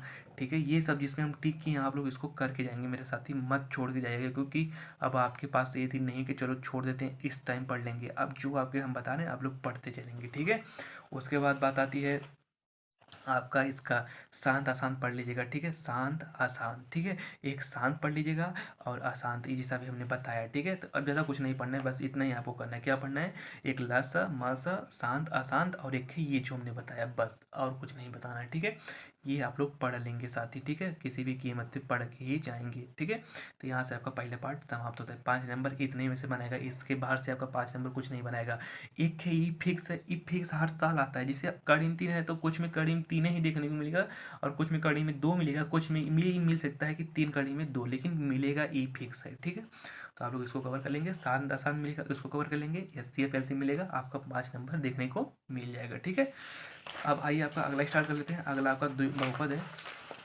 ठीक है साथी, बहुपद से आपका अगला अध्याय में अभी हमने बताया था आपका मूलों का योगफल, मूलों का गुणनफल, द्विघात और त्रिघात के लिए। ठीक है, देखो दोस्त अगर हम एक एक क्वेश्चन बताएंगे तो ज़्यादा टाइम चला जाएगा आप लोग के लिए, इसलिए हम समय में ज़्यादा आपका नहीं लेना चाहते हैं, थोड़ा ही समय लेना चाहते हैं, उसमें आप लोग थोड़ा अच्छे से सीख लो। ठीक है, तो चलिए दोस्त आपका बहुपद स्टार्ट कर लेते हैं। बहुपद में क्या होता है, आपको पढ़ लेना, एक मूलों का योगफल निकालना, एक चीज़ ये आपका देख लेना, देखो फार्मूला पूछ दिया गया है, और एक आप ये पढ़ लेना, कोई भी क्वेश्चन आपका बना सकता है। ठीक है, तो और एक इसको भी देख लेना कि प्रदर्शित ग्राफ के आधार पर बहुपद के शून्यांक, शून्यांक मतलब यक्स को कितनी बारी टच कर रहा है।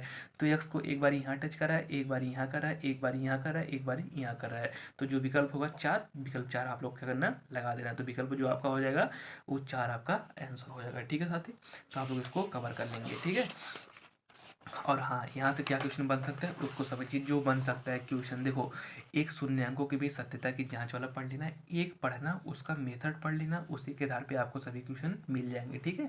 तो आप लोग इसको बिल्कुल अच्छे से मेहनत से इसको पढ़ लेना। एक ही क्वेश्चन हम बोलेंगे पढ़ने के लिए, क्यों कहीं बोले भैया, क्योंकि एक पढ़ोगे उसके बाद आपका क्लियर हो जाएगा। जैसे कोई भी इक्वेशन दिया रहेगा ना, उसका सबसे पहले आप लोग गुणनखंड करो। जैसे गुणनखंड, देखो ये गुणनखंड किया है, गुणनखंड करने के बाद तोड़ोगे, शून्यांक मिल जाएगा। सत्यता की जांच क्या होती है, alpha plus beta, alpha into beta, बस उस पर लगा दो।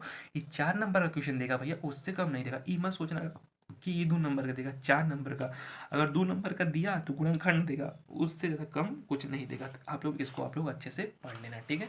उसके बाद बात आती है आपका, यहाँ पे देखेंगे शून्यांकों का योग और गुणनफल दिया है, आपको द्विघात समीकरण बनाना है। अभी हमने आपको बताया था एक फार्मूला कि एक्स स्क्वायर माइनस मूलों का योगफल इंटू एक्स प्लस मूलों का गुणनफल। ये जो है आपके लिए बहुत ही इंपॉर्टेंट फार्मूला होने वाला है, ठीक है। तो आप लोग इसको भी यहाँ से 1-2 क्वेश्चन आप लोग करके जाएंगे, ठीक है। कैसे करेंगे आप लोग उसको समझ लीजिए। जैसे अगर हम इधर अभी शॉर्ट क्वेश्चन है तो इसको हम डिस्कस कर देते इधर। जैसे 1/4 है ना, वो और 1 है। अब कह रहा है कि क्या है, तुम्हारे एक शून्यांकों का योग है।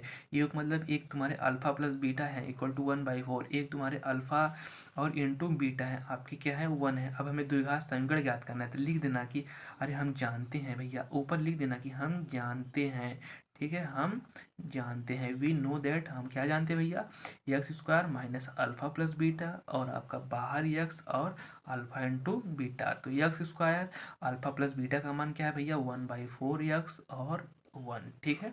ये हो जाएगा आपका आंसर, ठीक है। तो आप लोग इसी तरह से आप लोग इसको कवर कर लेंगे, ये सब लगा लेना, ठीक है, फटाक दे। अब देखो इसके बाद आती है रैखिक समीकरण से। रैखिक समीकरण आपके लिए बहुत ही इंपॉर्टेंट रहने वाला है भैया। रैखिक समीकरण आपके लिए बहुत ही इंपॉर्टेंट रहने वाला है।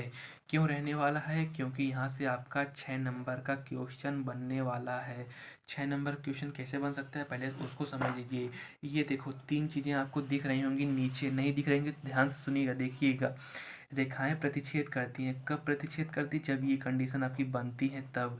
a1/a2 not equal to b1/b2, और निकाय क्या होता है, संगत होता है, और समीकरण के अद्वितीय हल होते हैं, ठीक है। इस स्थिति में क्या होता है, रेखाएं क्या होती है, एक दूसरे को प्रतिच्छेद नहीं करती हैं, और निकाय क्या होता है, संगत होता है। कोई पूछ दिया जाए कि कंडीशन संगत का, तो a1/a2 और b1/b2 बराबर नहीं होते हैं, ठीक है। उसके बाद एक ये पढ़ लेना आप लोग कि a1/a2 और b1/b2 c1/c2 बराबर हैं, तो रेखाएं क्या होती हैं, समपाती हैं। अगर आप पूछ दिया जाए समीकरण के अनेक हल कब होते हैं, तो जब तीनों बराबर होते हैं तब। और एक और यहाँ देख लिया है और कि यहाँ पर देखा अद्वितीय हल कब होता है, जब a1/a2 not equal to b1/b2, ठीक है।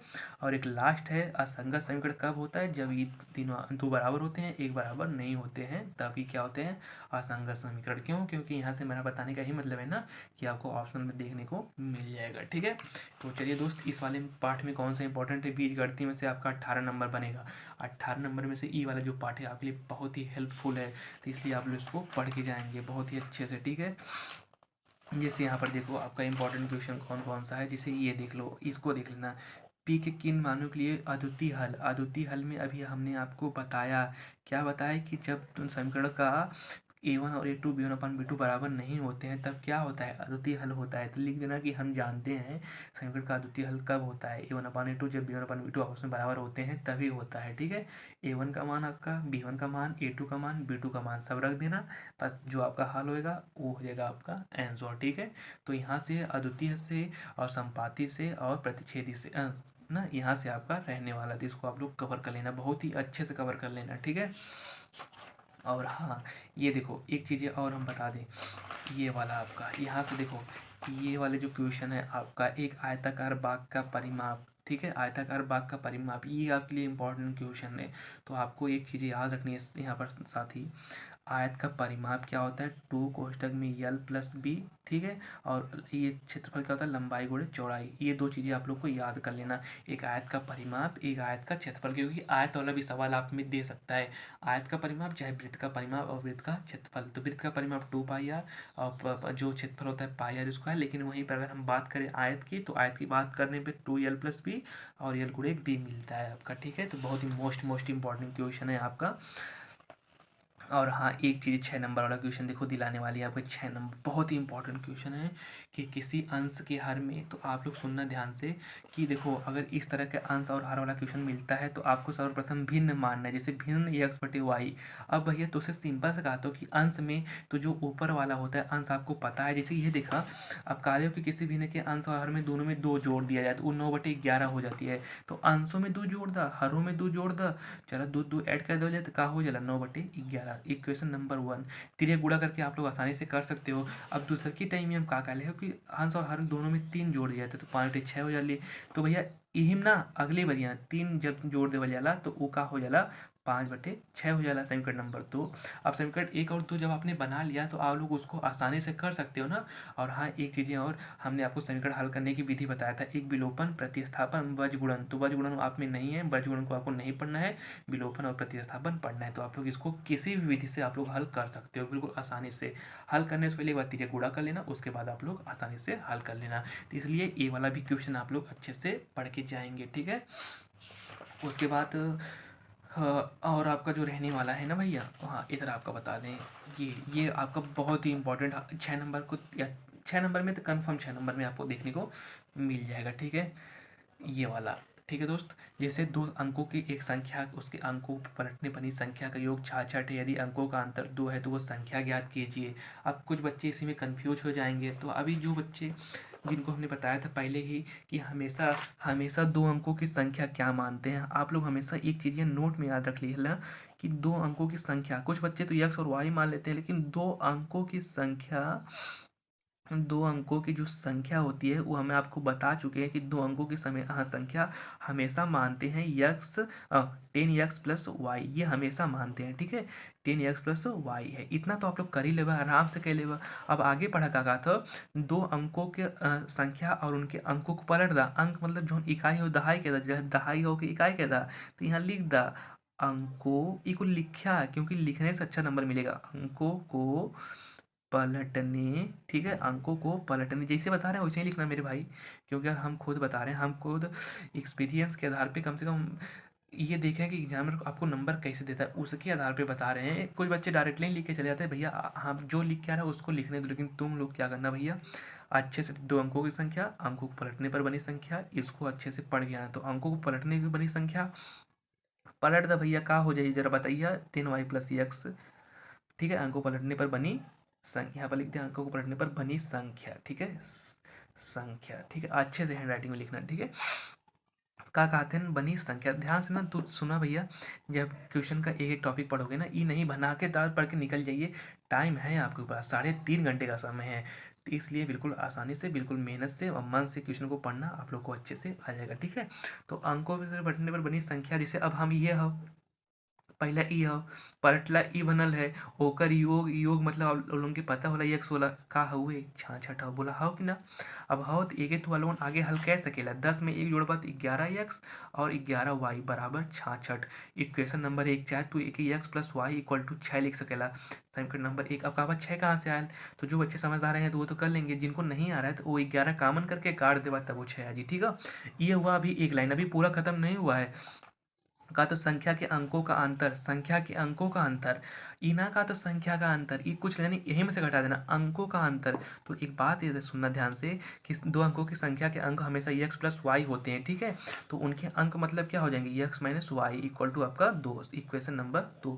आप लोग बिल्कुल आसानी से इस इक्वेशन को सॉल्व कर सकते हो, प्लस माइनस कर जाएगा, 2x आपका हो जाएगा 8 और x आपका हो जाएगा 4, x और y का मान निकाल के इसी में रख देना, 2 अंकों की संख्या मिल जाएगी, ठीक है। तो ये आपकी 6 नंबर का क्वेश्चन है, तो आप लोग इसको पढ़ लेना। एक ही ये वाला पढ़ लेना, आंसर वाला, बार बार कह रहे हैं आंसर वाला आप लोग को पढ़ के जाना है, और 2 अंकों की जो संख्या है उसको 2-3 क्वेश्चन दोहरा लेना, ठीक है। अभी हम दोस्तों सब क्वेश्चन करा देंगे, लेकिन वीडियो ज़्यादा लॉन्ग हो जाएगी, तो ज़्यादा लॉन्ग बनाने का कोई मतलब नहीं निकलेगा, बस बताते चल रहे हैं, आप लोग उसको रिवीजन कर लेना, ठीक है। एक भिन्न वाला आप लोग जहाँ दिखे उसको करके जाना, ठीक है। हाँ, एक चीज़ और, ये वाला क्वेश्चन भी आप लोग कर लेना। एक आयत का क्षेत्रफल इतना है और इतना लंबाई कम कर देते, चौड़ाई इतनी बढ़ा दी जाती है तो इतना हो जाता है, ठीक है। अब इसको भी एक लाइन में हम समझा देते हैं, अगर नया टाइप का क्वेश्चन, अगर इस टाइप का क्वेश्चन बनता है तो क्या होता है, ठीक है। ध्यान सुनिएगा, का कहते हैं भैया ना एक आता है एक आयत का क्षेत्रफल 9 वर्ग इकाई कम हो जाता है। तो हमेशा तो लोग पहले ये ध्यान सुनिए कि हमेशा मान लिया यहाँ पे नोट में आयत का क्षेत्रफल, ठीक है, आयत का क्षेत्रफल, ठीक है, आयत का क्षेत्रफल होता है हमेशा लंबाई गुणे चौड़ाई। तो लंबाई एक्स वाई है, यहाँ ऊपर उससे पहले चाहे तो मान लिया लंबाई, नीचे में मान लिया लंबाई क्या है, लंबाई एक्स है, और चौड़ाई बराबर क्या मान लिया, चौड़ाई बराबर आपके मान लिया का हो जाए वाई, ठीक है, चौड़ाई लंबाई का हो जाए वाई। अब क्या कहा तो क्षेत्रफल जो होता है वो 9 कम हो जाता है, ठीक है। यहाँ आपको दिखा दे बार बार कि आपका क्षेत्रफल 9 कम हो जाता है। क्षेत्रफल क्या आपका बताए थे हम एक्स वाई, वो 9 कम हो जाता है। जब कम होला तो लोगों के पता हुई क्या करा जाला, माइनस कह लेवा माइनस।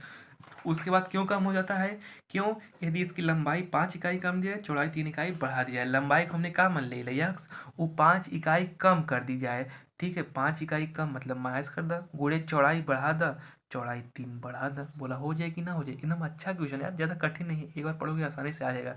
आयत का क्षेत्रफल ये होता है, लंबाई होती है, चौड़ाई ये होती है, ठीक है। इसके बाद ये बना रहा है आपका क्षेत्रफल कम हो जाता है, तो जब कम हो जाएगा, कब कम होता है, जब उसकी लंबाई में 5 कम की जाए, चौड़ाई में 3 बढ़ा दी जाए। जब कम की बात हो, सुना, जब कम की बात हो वहाँ माइनस, जब अधिक की बात हो, अधिक की बात हो, अधिक की बात, तो वहाँ क्या करिए, प्लस करिए, ठीक है। इसी प्रकार एक और अगमा दिल रही, अब देखा अगमा पढ़ ला, कहा तो यदि लंबाई 3 इकाई और चौड़ाई 2 इकाई बढ़ा दे, दोनों बढ़ावे को, तो क्षेत्रफल 67 बढ़ जाता है। क्षेत्रफल क्या होता है, एक्स वाई, बार बार वही बदलेगा तो नहीं, क्षेत्रफल एक्स वाई है, वो बढ़ जाता है 67 कब, जब एक लंबाई हम 3 बढ़ा दी, बढ़ाए मतलब प्लस, और चौड़ाई कितना बढ़ा दी, हम 2 बढ़ा दी, तभी कितना बढ़ जाला भैया, 67 वर्ग सेंटीमीटर बढ़ जाला। तो अब 2 समीकरण मिल गए, तो 2 समीकरण को हल तो आसानी से कर सकेला। तो इतना तो आप लोग को पता होगा, आप लोग इसको आसानी से कर सकते हो। तो यही 3 टाइप आप लोग क्वेश्चन आप लोग पढ़ के जाएंगे और अच्छे से करके आएंगे, ठीक है। ये रही बात। अब यहाँ से तो कुछ कठिन नहीं है, जितना हम बताएं उसको दोहरा लेना, ठीक है। और एक ये आप लोग पढ़ लेना, ये वाला एक ऋतु धारा के अनुकूल और धारा के प्रतिकूल वाली, और एक ये वाला बताइए कि ये भी 2 अंकों की एक संख्या, इसको भी आप लोग दोहरा लेना दोस्त, क्योंकि कोई भी क्वेश्चन आपको पुनः मिल सकता है, इसलिए आप लोग दोहरा लेना। अब देखा एक मोस्ट इंपॉर्टेंट क्वेश्चन जहाँ से 6 नंबर बन सकेला, द्विघात समीकरण।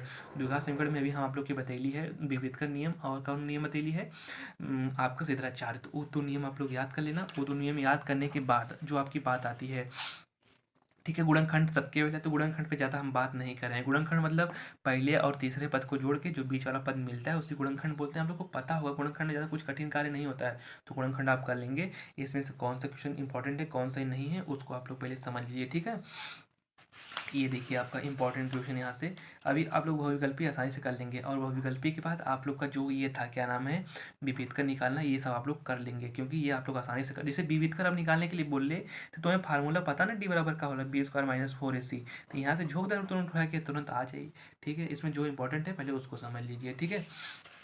ये देखिए आपका इंपॉर्टेंट क्वेश्चन मिलने वाला है। हाँ एक चीज़ और आप लोग पढ़ लेना, हम आपसे बार बार ये कहेंगे कि कड़ी वाला जो आपका कड़ी वाला है, कड़ी वाला गुणनखंड सबको आना चाहिए। अगर कड़ी वाला नहीं आता है तो आप लोग समझो अच्छे से क्वेश्चन को नहीं कर पाओगे, तो इसलिए कड़ी वाला आप लोग जरूर से पढ़ के जाएंगे।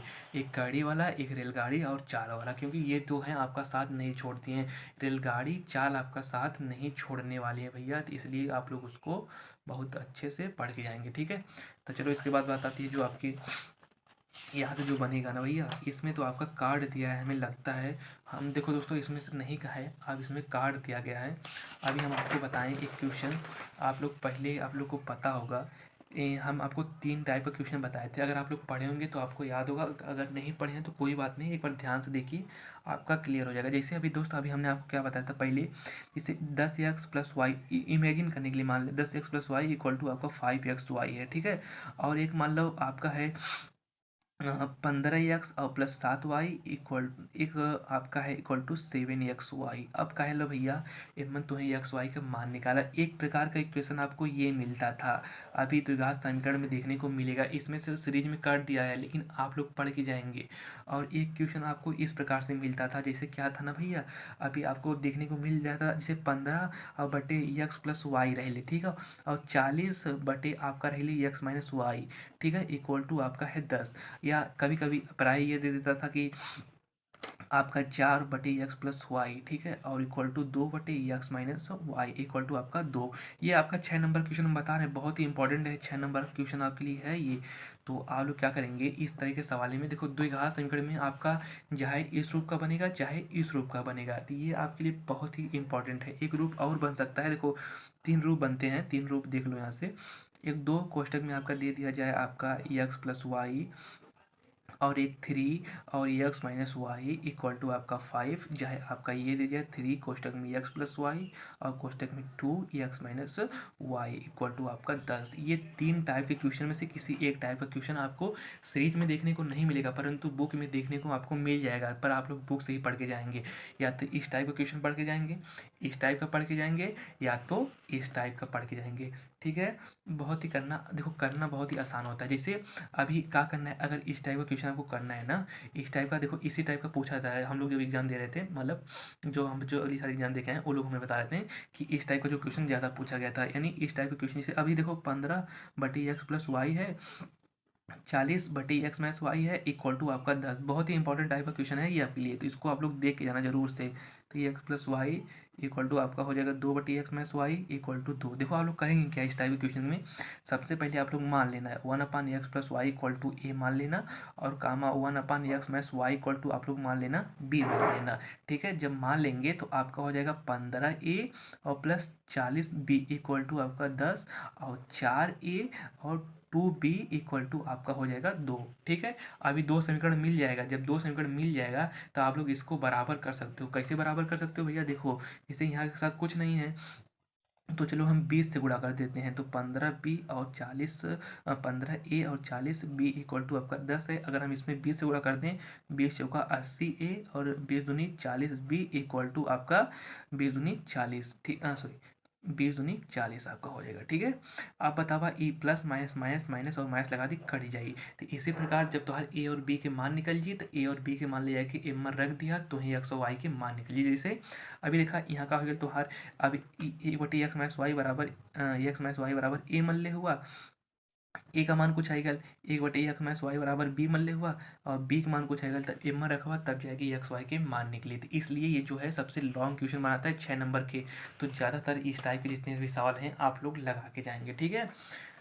अब चलिए, ये हुआ द्विघात समीकरण की समाप्ति। अब अर्थमेटिक प्रोग्रेशन में हमने आपको क्या बताया था कि सबसे ज़्यादा इंपॉर्टेंट चीज़ें क्या रहती हैं आप लोग के लिए, कि ये वाला एन पदों का योगफल और आपका एन पदों का योगफल, ये 2 चीज़ें आप लोग पढ़ लेना। जैसे ये देखो अभी है ना 21, 18, 15, ये देखो आपका, हम इसको रिवीजन एक बार बता देते हैं, ठीक है। ये क्वेश्चन आप लोग देख सकते हैं, यह आपका है 21 और 18 और 15, और कह रहा है कि 15वां पद ज्ञात करा, ठीक है भैया।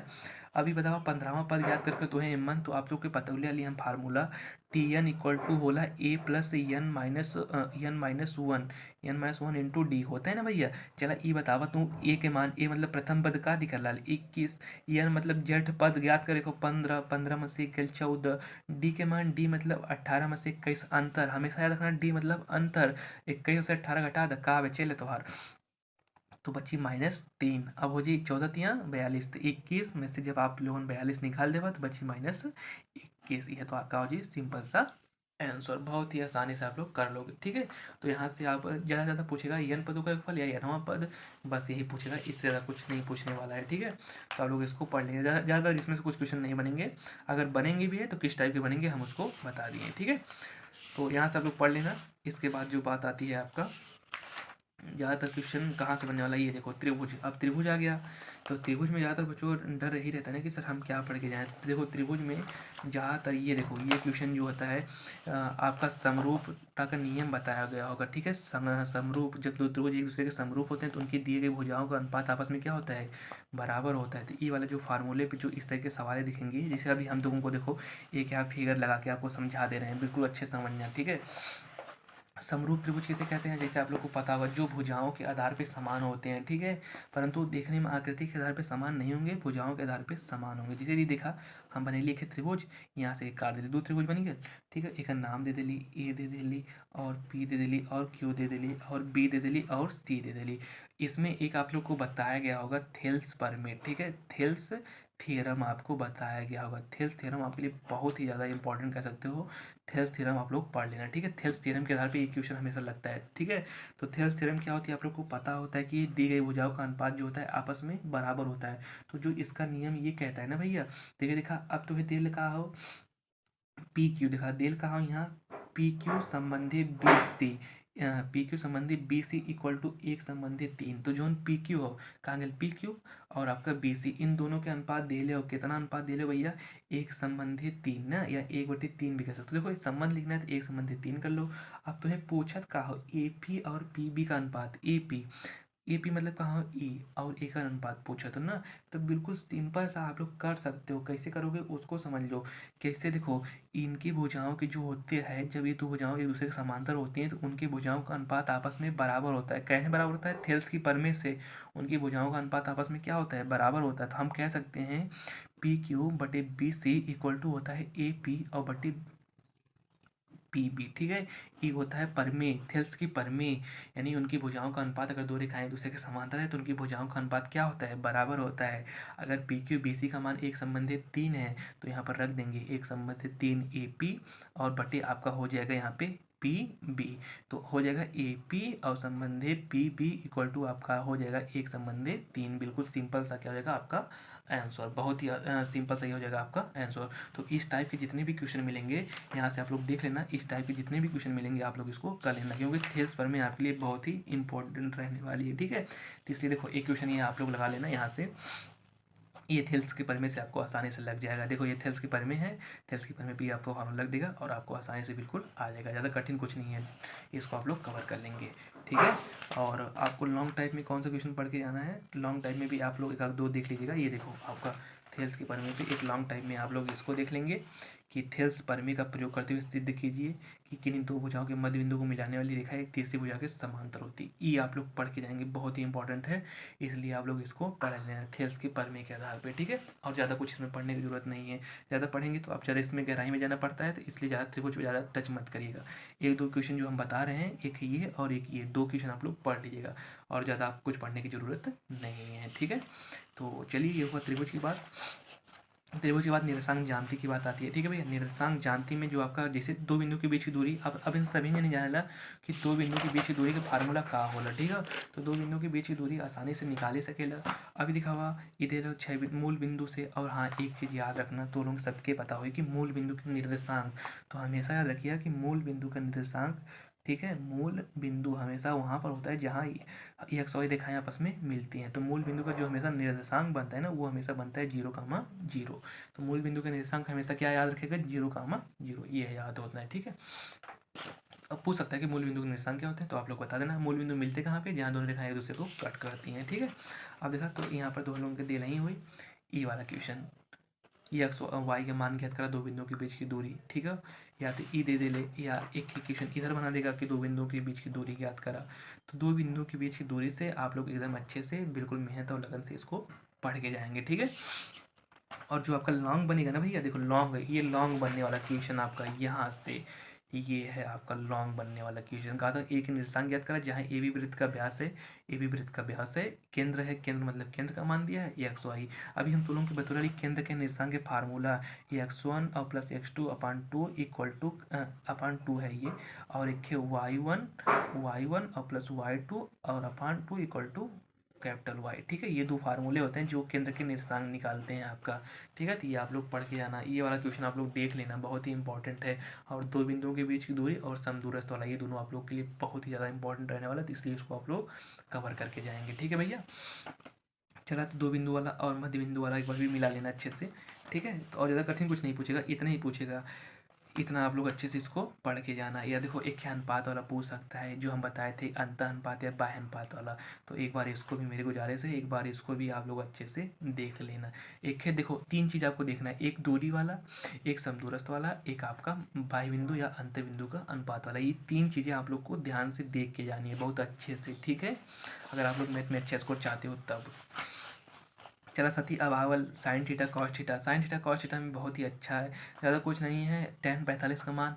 देखो साइन थीटा कॉस थीटा त्रिकोणमिति वही कर सकता है जिसको सब फार्मूले याद होंगे और जिसको सभी जैसे tan 45 tan 60 ये सबके मान याद हो वही कह पाई, जे ना के याद हो वो ना कह पाई। तो इसलिए फटाफट से जा पहले एक बार रिविजन करा फार्मूला के, फिर जो को मोस्ट इंपॉर्टेंट क्वेश्चन है वो तुम वो अपने आसानी से कर ले जाओगे। त्रिकोणमिति क्यों ना पढ़ावे ना, तो तुम अपने से खुद पढ़ सकेला यार, ज़्यादा कठिन कुछ नहीं है। बस एक बार जाओ फार्मूला याद कर लो, जब फार्मूला याद होगी आगे आना सवाल वाल लगाना, अच्छे से आपका कवर हो जाएगा। ठीक है, तो त्रिकोणमिति में जैसे अभी ये हुआ आपका सवाल, अब देखा ये तो दे ले, जैसे एक हम त्रिकोणमिति में सवाल बता देती। यहाँ का cos a minus b equal to कड़ी में 3/2 है। ठीक है, और एक है साइन आपका ए प्लस बी इक्वल टू आपका है कड़ी में 3/2। ठीक है, अब इसको हल करना है आपको, तो साथ ही सबसे पहले ही सुना, अब कड़ी में 3/2 केकर मान होला तो लोगों के पता है ना हो, तो जिसके पता हो तो कह दिया अपन, ये होला भैया कॉस 30 अंश के मान। अब ई जोन होला कॉस कॉस से cancel, a minus b equal to तोहर बन जाला 30। अब ई केकर मान होला वो सभी पता हो, sine a plus b equal to sine 60 के मान होला, साइन साइन से कैंसिल, तो a plus b equal to तोहार का बन गया, a plus b equal to तोहार बन गया 60 बन गया। अब जेके पता हो तो कह ले जाई, ए और ए मिलकर 2a, 60 30 90, जब एक काट देवल जी तो ए बराबर तोहरा जी 45 अंश। तो इस सिंपल सा जो क्वेश्चन है ये सब आप लोग इसको कर लेना, ज़्यादा कठिन कुछ नहीं है। अब ये बतावा छे तुम्हें एक त्रिभुज दे दिले, अब कहा भैया एक पाइथागोरस प्रमेय, अब तुरंत कक्षा 8 से पाइथागोरस प्रमेय पढ़त हुआ, अरे तुरंत बताओ ना, कर्ण का स्क्वायर इक्वल टू लंब का स्क्वायर प्लस आधार का स्क्वायर। भैया हमें कर्ण चाहिए, लंब और आधार के जोड़ दी तो कर्ण है जी। अगर साइन थीटा चाहिए तो साइन थीटा इक्वल टू क्या होता है, लंब बटे कर्ण होता है। कॉस थीटा आधार बटे कर्ण होता है। टेन थीटा क्या होता है, लंब बटे आधार होता है। ये सब बहुत ही मोस्ट इंपॉर्टेंट क्वेश्चन है, तो इसको आप लोग पढ़ के जाएंगे। ठीक है, तो इसी प्रकार से आप लोग त्रिकोणमिति अच्छे से पढ़ लेंगे। ठीक है, तो त्रिकोणमिति में सबका मान रखना है, तो मेरे भाई मान कब याद रख पाओगे, जब आप लोग अच्छे से क्वेश्चन करके आ पाओगे तभी मान रख के आना। ठीक है, और हाँ एक क्वेश्चन यहाँ से बनता है आपका हाइट एंड डिस्टेंस से, तो हाइट एंड डिस्टेंस वाला आप लोग पढ़ लेना, क्योंकि हाइट एंड डिस्टेंस आपका उन्नयन कोण और नमन कोण, यहाँ से हम बता दें आपको क्या कौन सा पढ़ना है, आप लोग इसको कवर कर लेना एक अच्छे से। एक ये पढ़ लेना, एक ये पढ़ लेना, दो चीज़ें हैं, समुद्र तल से ऊंचाई और ये कि ये है भवन के शिखर का उन्नयन कोण। तो यहाँ से एक फिक्स है 6 नंबर का रहने वाला है। ठीक है, तो आप लोग इसको अच्छे से कवर कर लेना। देखो वृत्त तो वैसे निकाल दिया गया था, तो वृत्त से ज़्यादा कुछ पूछेगा नहीं, तो आप लोग वृत्त छोड़ भी सकते हो, वृत्त पढ़ने की ज़्यादा कोई ज़रूरत नहीं है। तो मेरा सजेशन नहीं मानना कि वृत्त छोड़ देना। ठीक है, कहीं ज़्यादा समय दोगे तो फालतू का समय बर्बाद होगा। यहाँ से अभी हमने क्या बताया आपको, वृत्त संबंधी क्षेत्रफल। देखो वृत्त संबंधी क्षेत्रफल में से कौन सा पार्ट इंपॉर्टेंट, अभी हमने आपको बताया था एक फार्मूला, ये फार्मूला वाला सूत्र है, ये फार्मूला वाला सूत्र है, इसमें से बनाएगा ना भैया तो फार्मूले वही तुम्हें ऑप्शन में बनाएगा और कुछ नहीं बनाएगा, क्योंकि हम लोग को पता है ना क्या एग्जामिनर के मन में क्या होता है, क्या वो बना सकता है, फार्मूले बनाएगा, उससे हट के कुछ नहीं बनाने वाला। इसलिए आप लोग अच्छे से एक बार फार्मूले को दोहरा लीजिएगा और बिल्कुल मेहनत और लगन से पढ़ के जाएगा। और हाँ दोस्त, हम बार बार आपसे ही कहेंगे वीडियो को शेयर कर दो यार, बहुत ज़्यादा शेयर कर दो, इतना ज़्यादा शेयर कर दो कि यूपी बोर्ड एग्जाम देने से पहले कम से कम इसको बहुत ज़्यादा लोग देख लें। देखने का मतलब यही है कि वो अच्छा से अच्छा स्कोर करके आए। ठीक है, और आके बस यही बोलें, और हाँ आप लोग आके बस यही कमेंट करना कि हाँ सर सच में जो आपने बताया था बिल्कुल सेम वही क्वेश्चन मिला था या बिल्कुल उसी के आधार पे मिला था।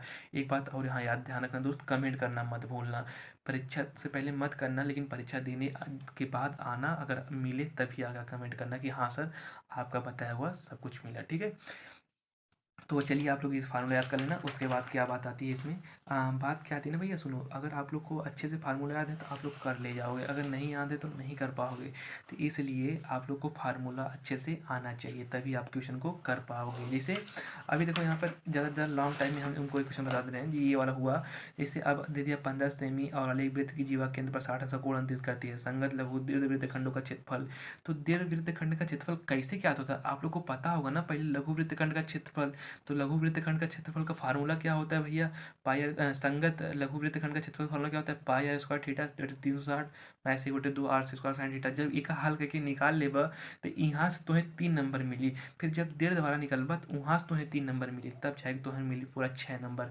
तो बहुत ही मोस्ट इंपॉर्टेंट क्वेश्चन है ये वाला, पढ़ लिया लघु त्रिज्यखंड का क्षेत्रफल और लघु वृत्तखंड का क्षेत्रफल। इस क्वेश्चन को आप लोग पढ़ के जाना, या इसी की तरह आप लोग एग्जाम्पल में देख लेना, अगर एग्जाम्पल में कोई और मिल जाए तो एग्जाम्पल पढ़ लेना, क्योंकि एग्जाम्पल आपके लिए बहुत ही ज़्यादा इंपॉर्टेंट रहने वाला है। ठीक है साथी, तो एग्जाम्पल आप लोग पढ़ के जाएंगे। ठीक है, तो चलिए आपका अब ये बहुत ही पृष्ठीय क्षेत्रफल में अभी हमने क्या बताया था कि आपको फार्मूले देखने को मिलेंगे, शंकु का आयतन, बेलन का आयतन, ये आयतन, वो आयतन।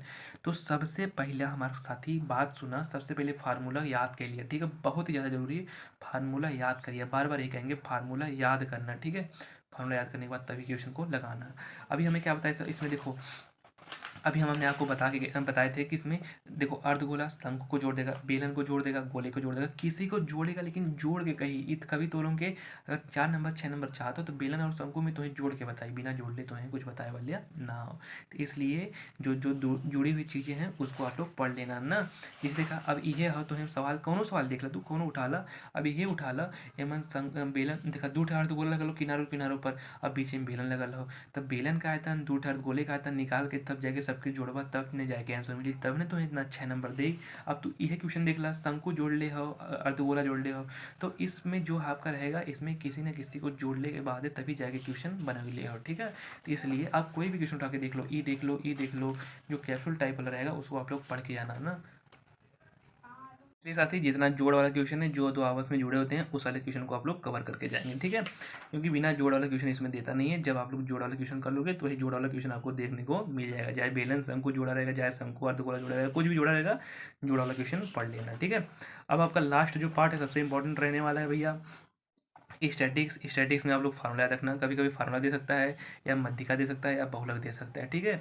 तो आप लोग उसको पढ़ने के लिए यहाँ पर देखो, अभी हमने आपको बताया था किसी भी अगर चीज़ का हमें प्रत्यक्ष निकालना है, आपका समांतर माध्य, तो 3 विधि बताए थे, कल्पित, विचलन और प्रत्यक्ष।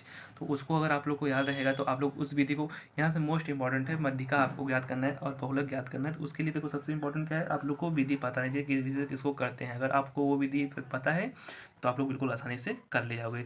तो जो आपका समांतर माध्य का दो याद कर लेना, जिसमें लुप्त बारंबारता है, जैसे एक्स की वैल्यू हो, या इतना आसान नहीं देगा, एक्स की वैल्यू हो, के की वैल्यू दे देगा, तो वो सब इस प्रकार के जो क्वेश्चन होंगे आप लोग पढ़ के जाना।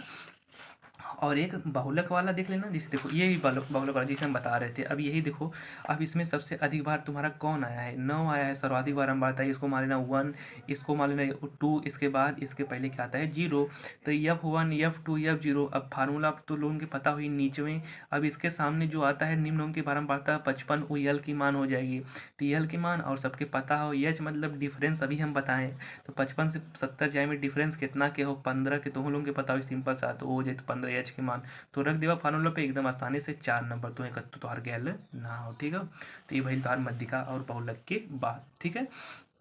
इसके बाद आपकी लुप्त बारंबारताएं ज्ञात करना है, तो लुप्त बारंबारताएं देखो भैया, एक चीज़ ये पढ़ लेना, लुप्त बारंबारताएं और मध्यिका और बहुलक, ये 3 चीज़ें आपके लिए बहुत ही इंपॉर्टेंट रहने वाली हैं। इसी तरह साथ ही जो होता है आपके मैथ का रिवीजन होता है, संपूर्ण सा रिवीजन होता है, समाप्त, कौन सा क्वेश्चन इंपॉर्टेंट था, कौन सा फार्मूला आपको पढ़ के आना है, सब कुछ हमने डिस्कस कर दिया है। अब चाहिए फटाक से, आपके पास अभी भी आज की जो तारीख है 24 को ये वीडियो आपको मिल जाएगी, और आप 24 को आप 25 26 27 तक पढ़ के जाएंगे, क्योंकि 28 का आपका पेपर है। तो 3-4 दिन में एकदम बिल्कुल भरपूर रिविजन, भरसक रिविजन करिए, इतना रिविजन कर लीजिए कि कहीं से भी क्वेश्चन आया आप कर ले जाएंगे। और क्या क्या पढ़ना है हमने आपको बता दिया, क्या नहीं पढ़ना है वो भी आपको बता दिया, ठीक है। तो इसलिए आप चाहिए बिल्कुल लग जाइए। और हाँ साथ ही एक काम मेरा जरूर करना, इस वीडियो को ज़्यादा से ज़्यादा शेयर कर देना, क्योंकि ये वीडियो आप लोग के लिए बहुत ही हेल्पफुल, बहुत ही इंपॉर्टेंट है, इसलिए हम बार बार बोल रहे हैं आपको वीडियो को ज़्यादा से ज़्यादा शेयर कर देना है, ठीक है। मिलते हैं आपसे नेक्स्ट वीडियो में एक बहुत ही मज़ेदार और धमाकेदार वीडियो के साथ, तब तक उम्मीद करते हैं आप लोग अपना मैथ का पेपर बहुत ही अच्छे से करके आएंगे, ठीक है। हम भगवान से यही प्रार्थना करेंगे कि आप लोग अपना मैथ का पेपर बहुत ही अच्छे से और बढ़िया से लिख के आएंगे, ठीक है। तो चलिए दोस्त, मिलते हैं नेक्स्ट वीडियो में, तब तक के लिए आपका बहुत बहुत धन्यवाद। जहाँ भी रहिए सुखी रहिए, आबाद रहिए और अपनी ज़िंदगी में तरक्की करते रहिए।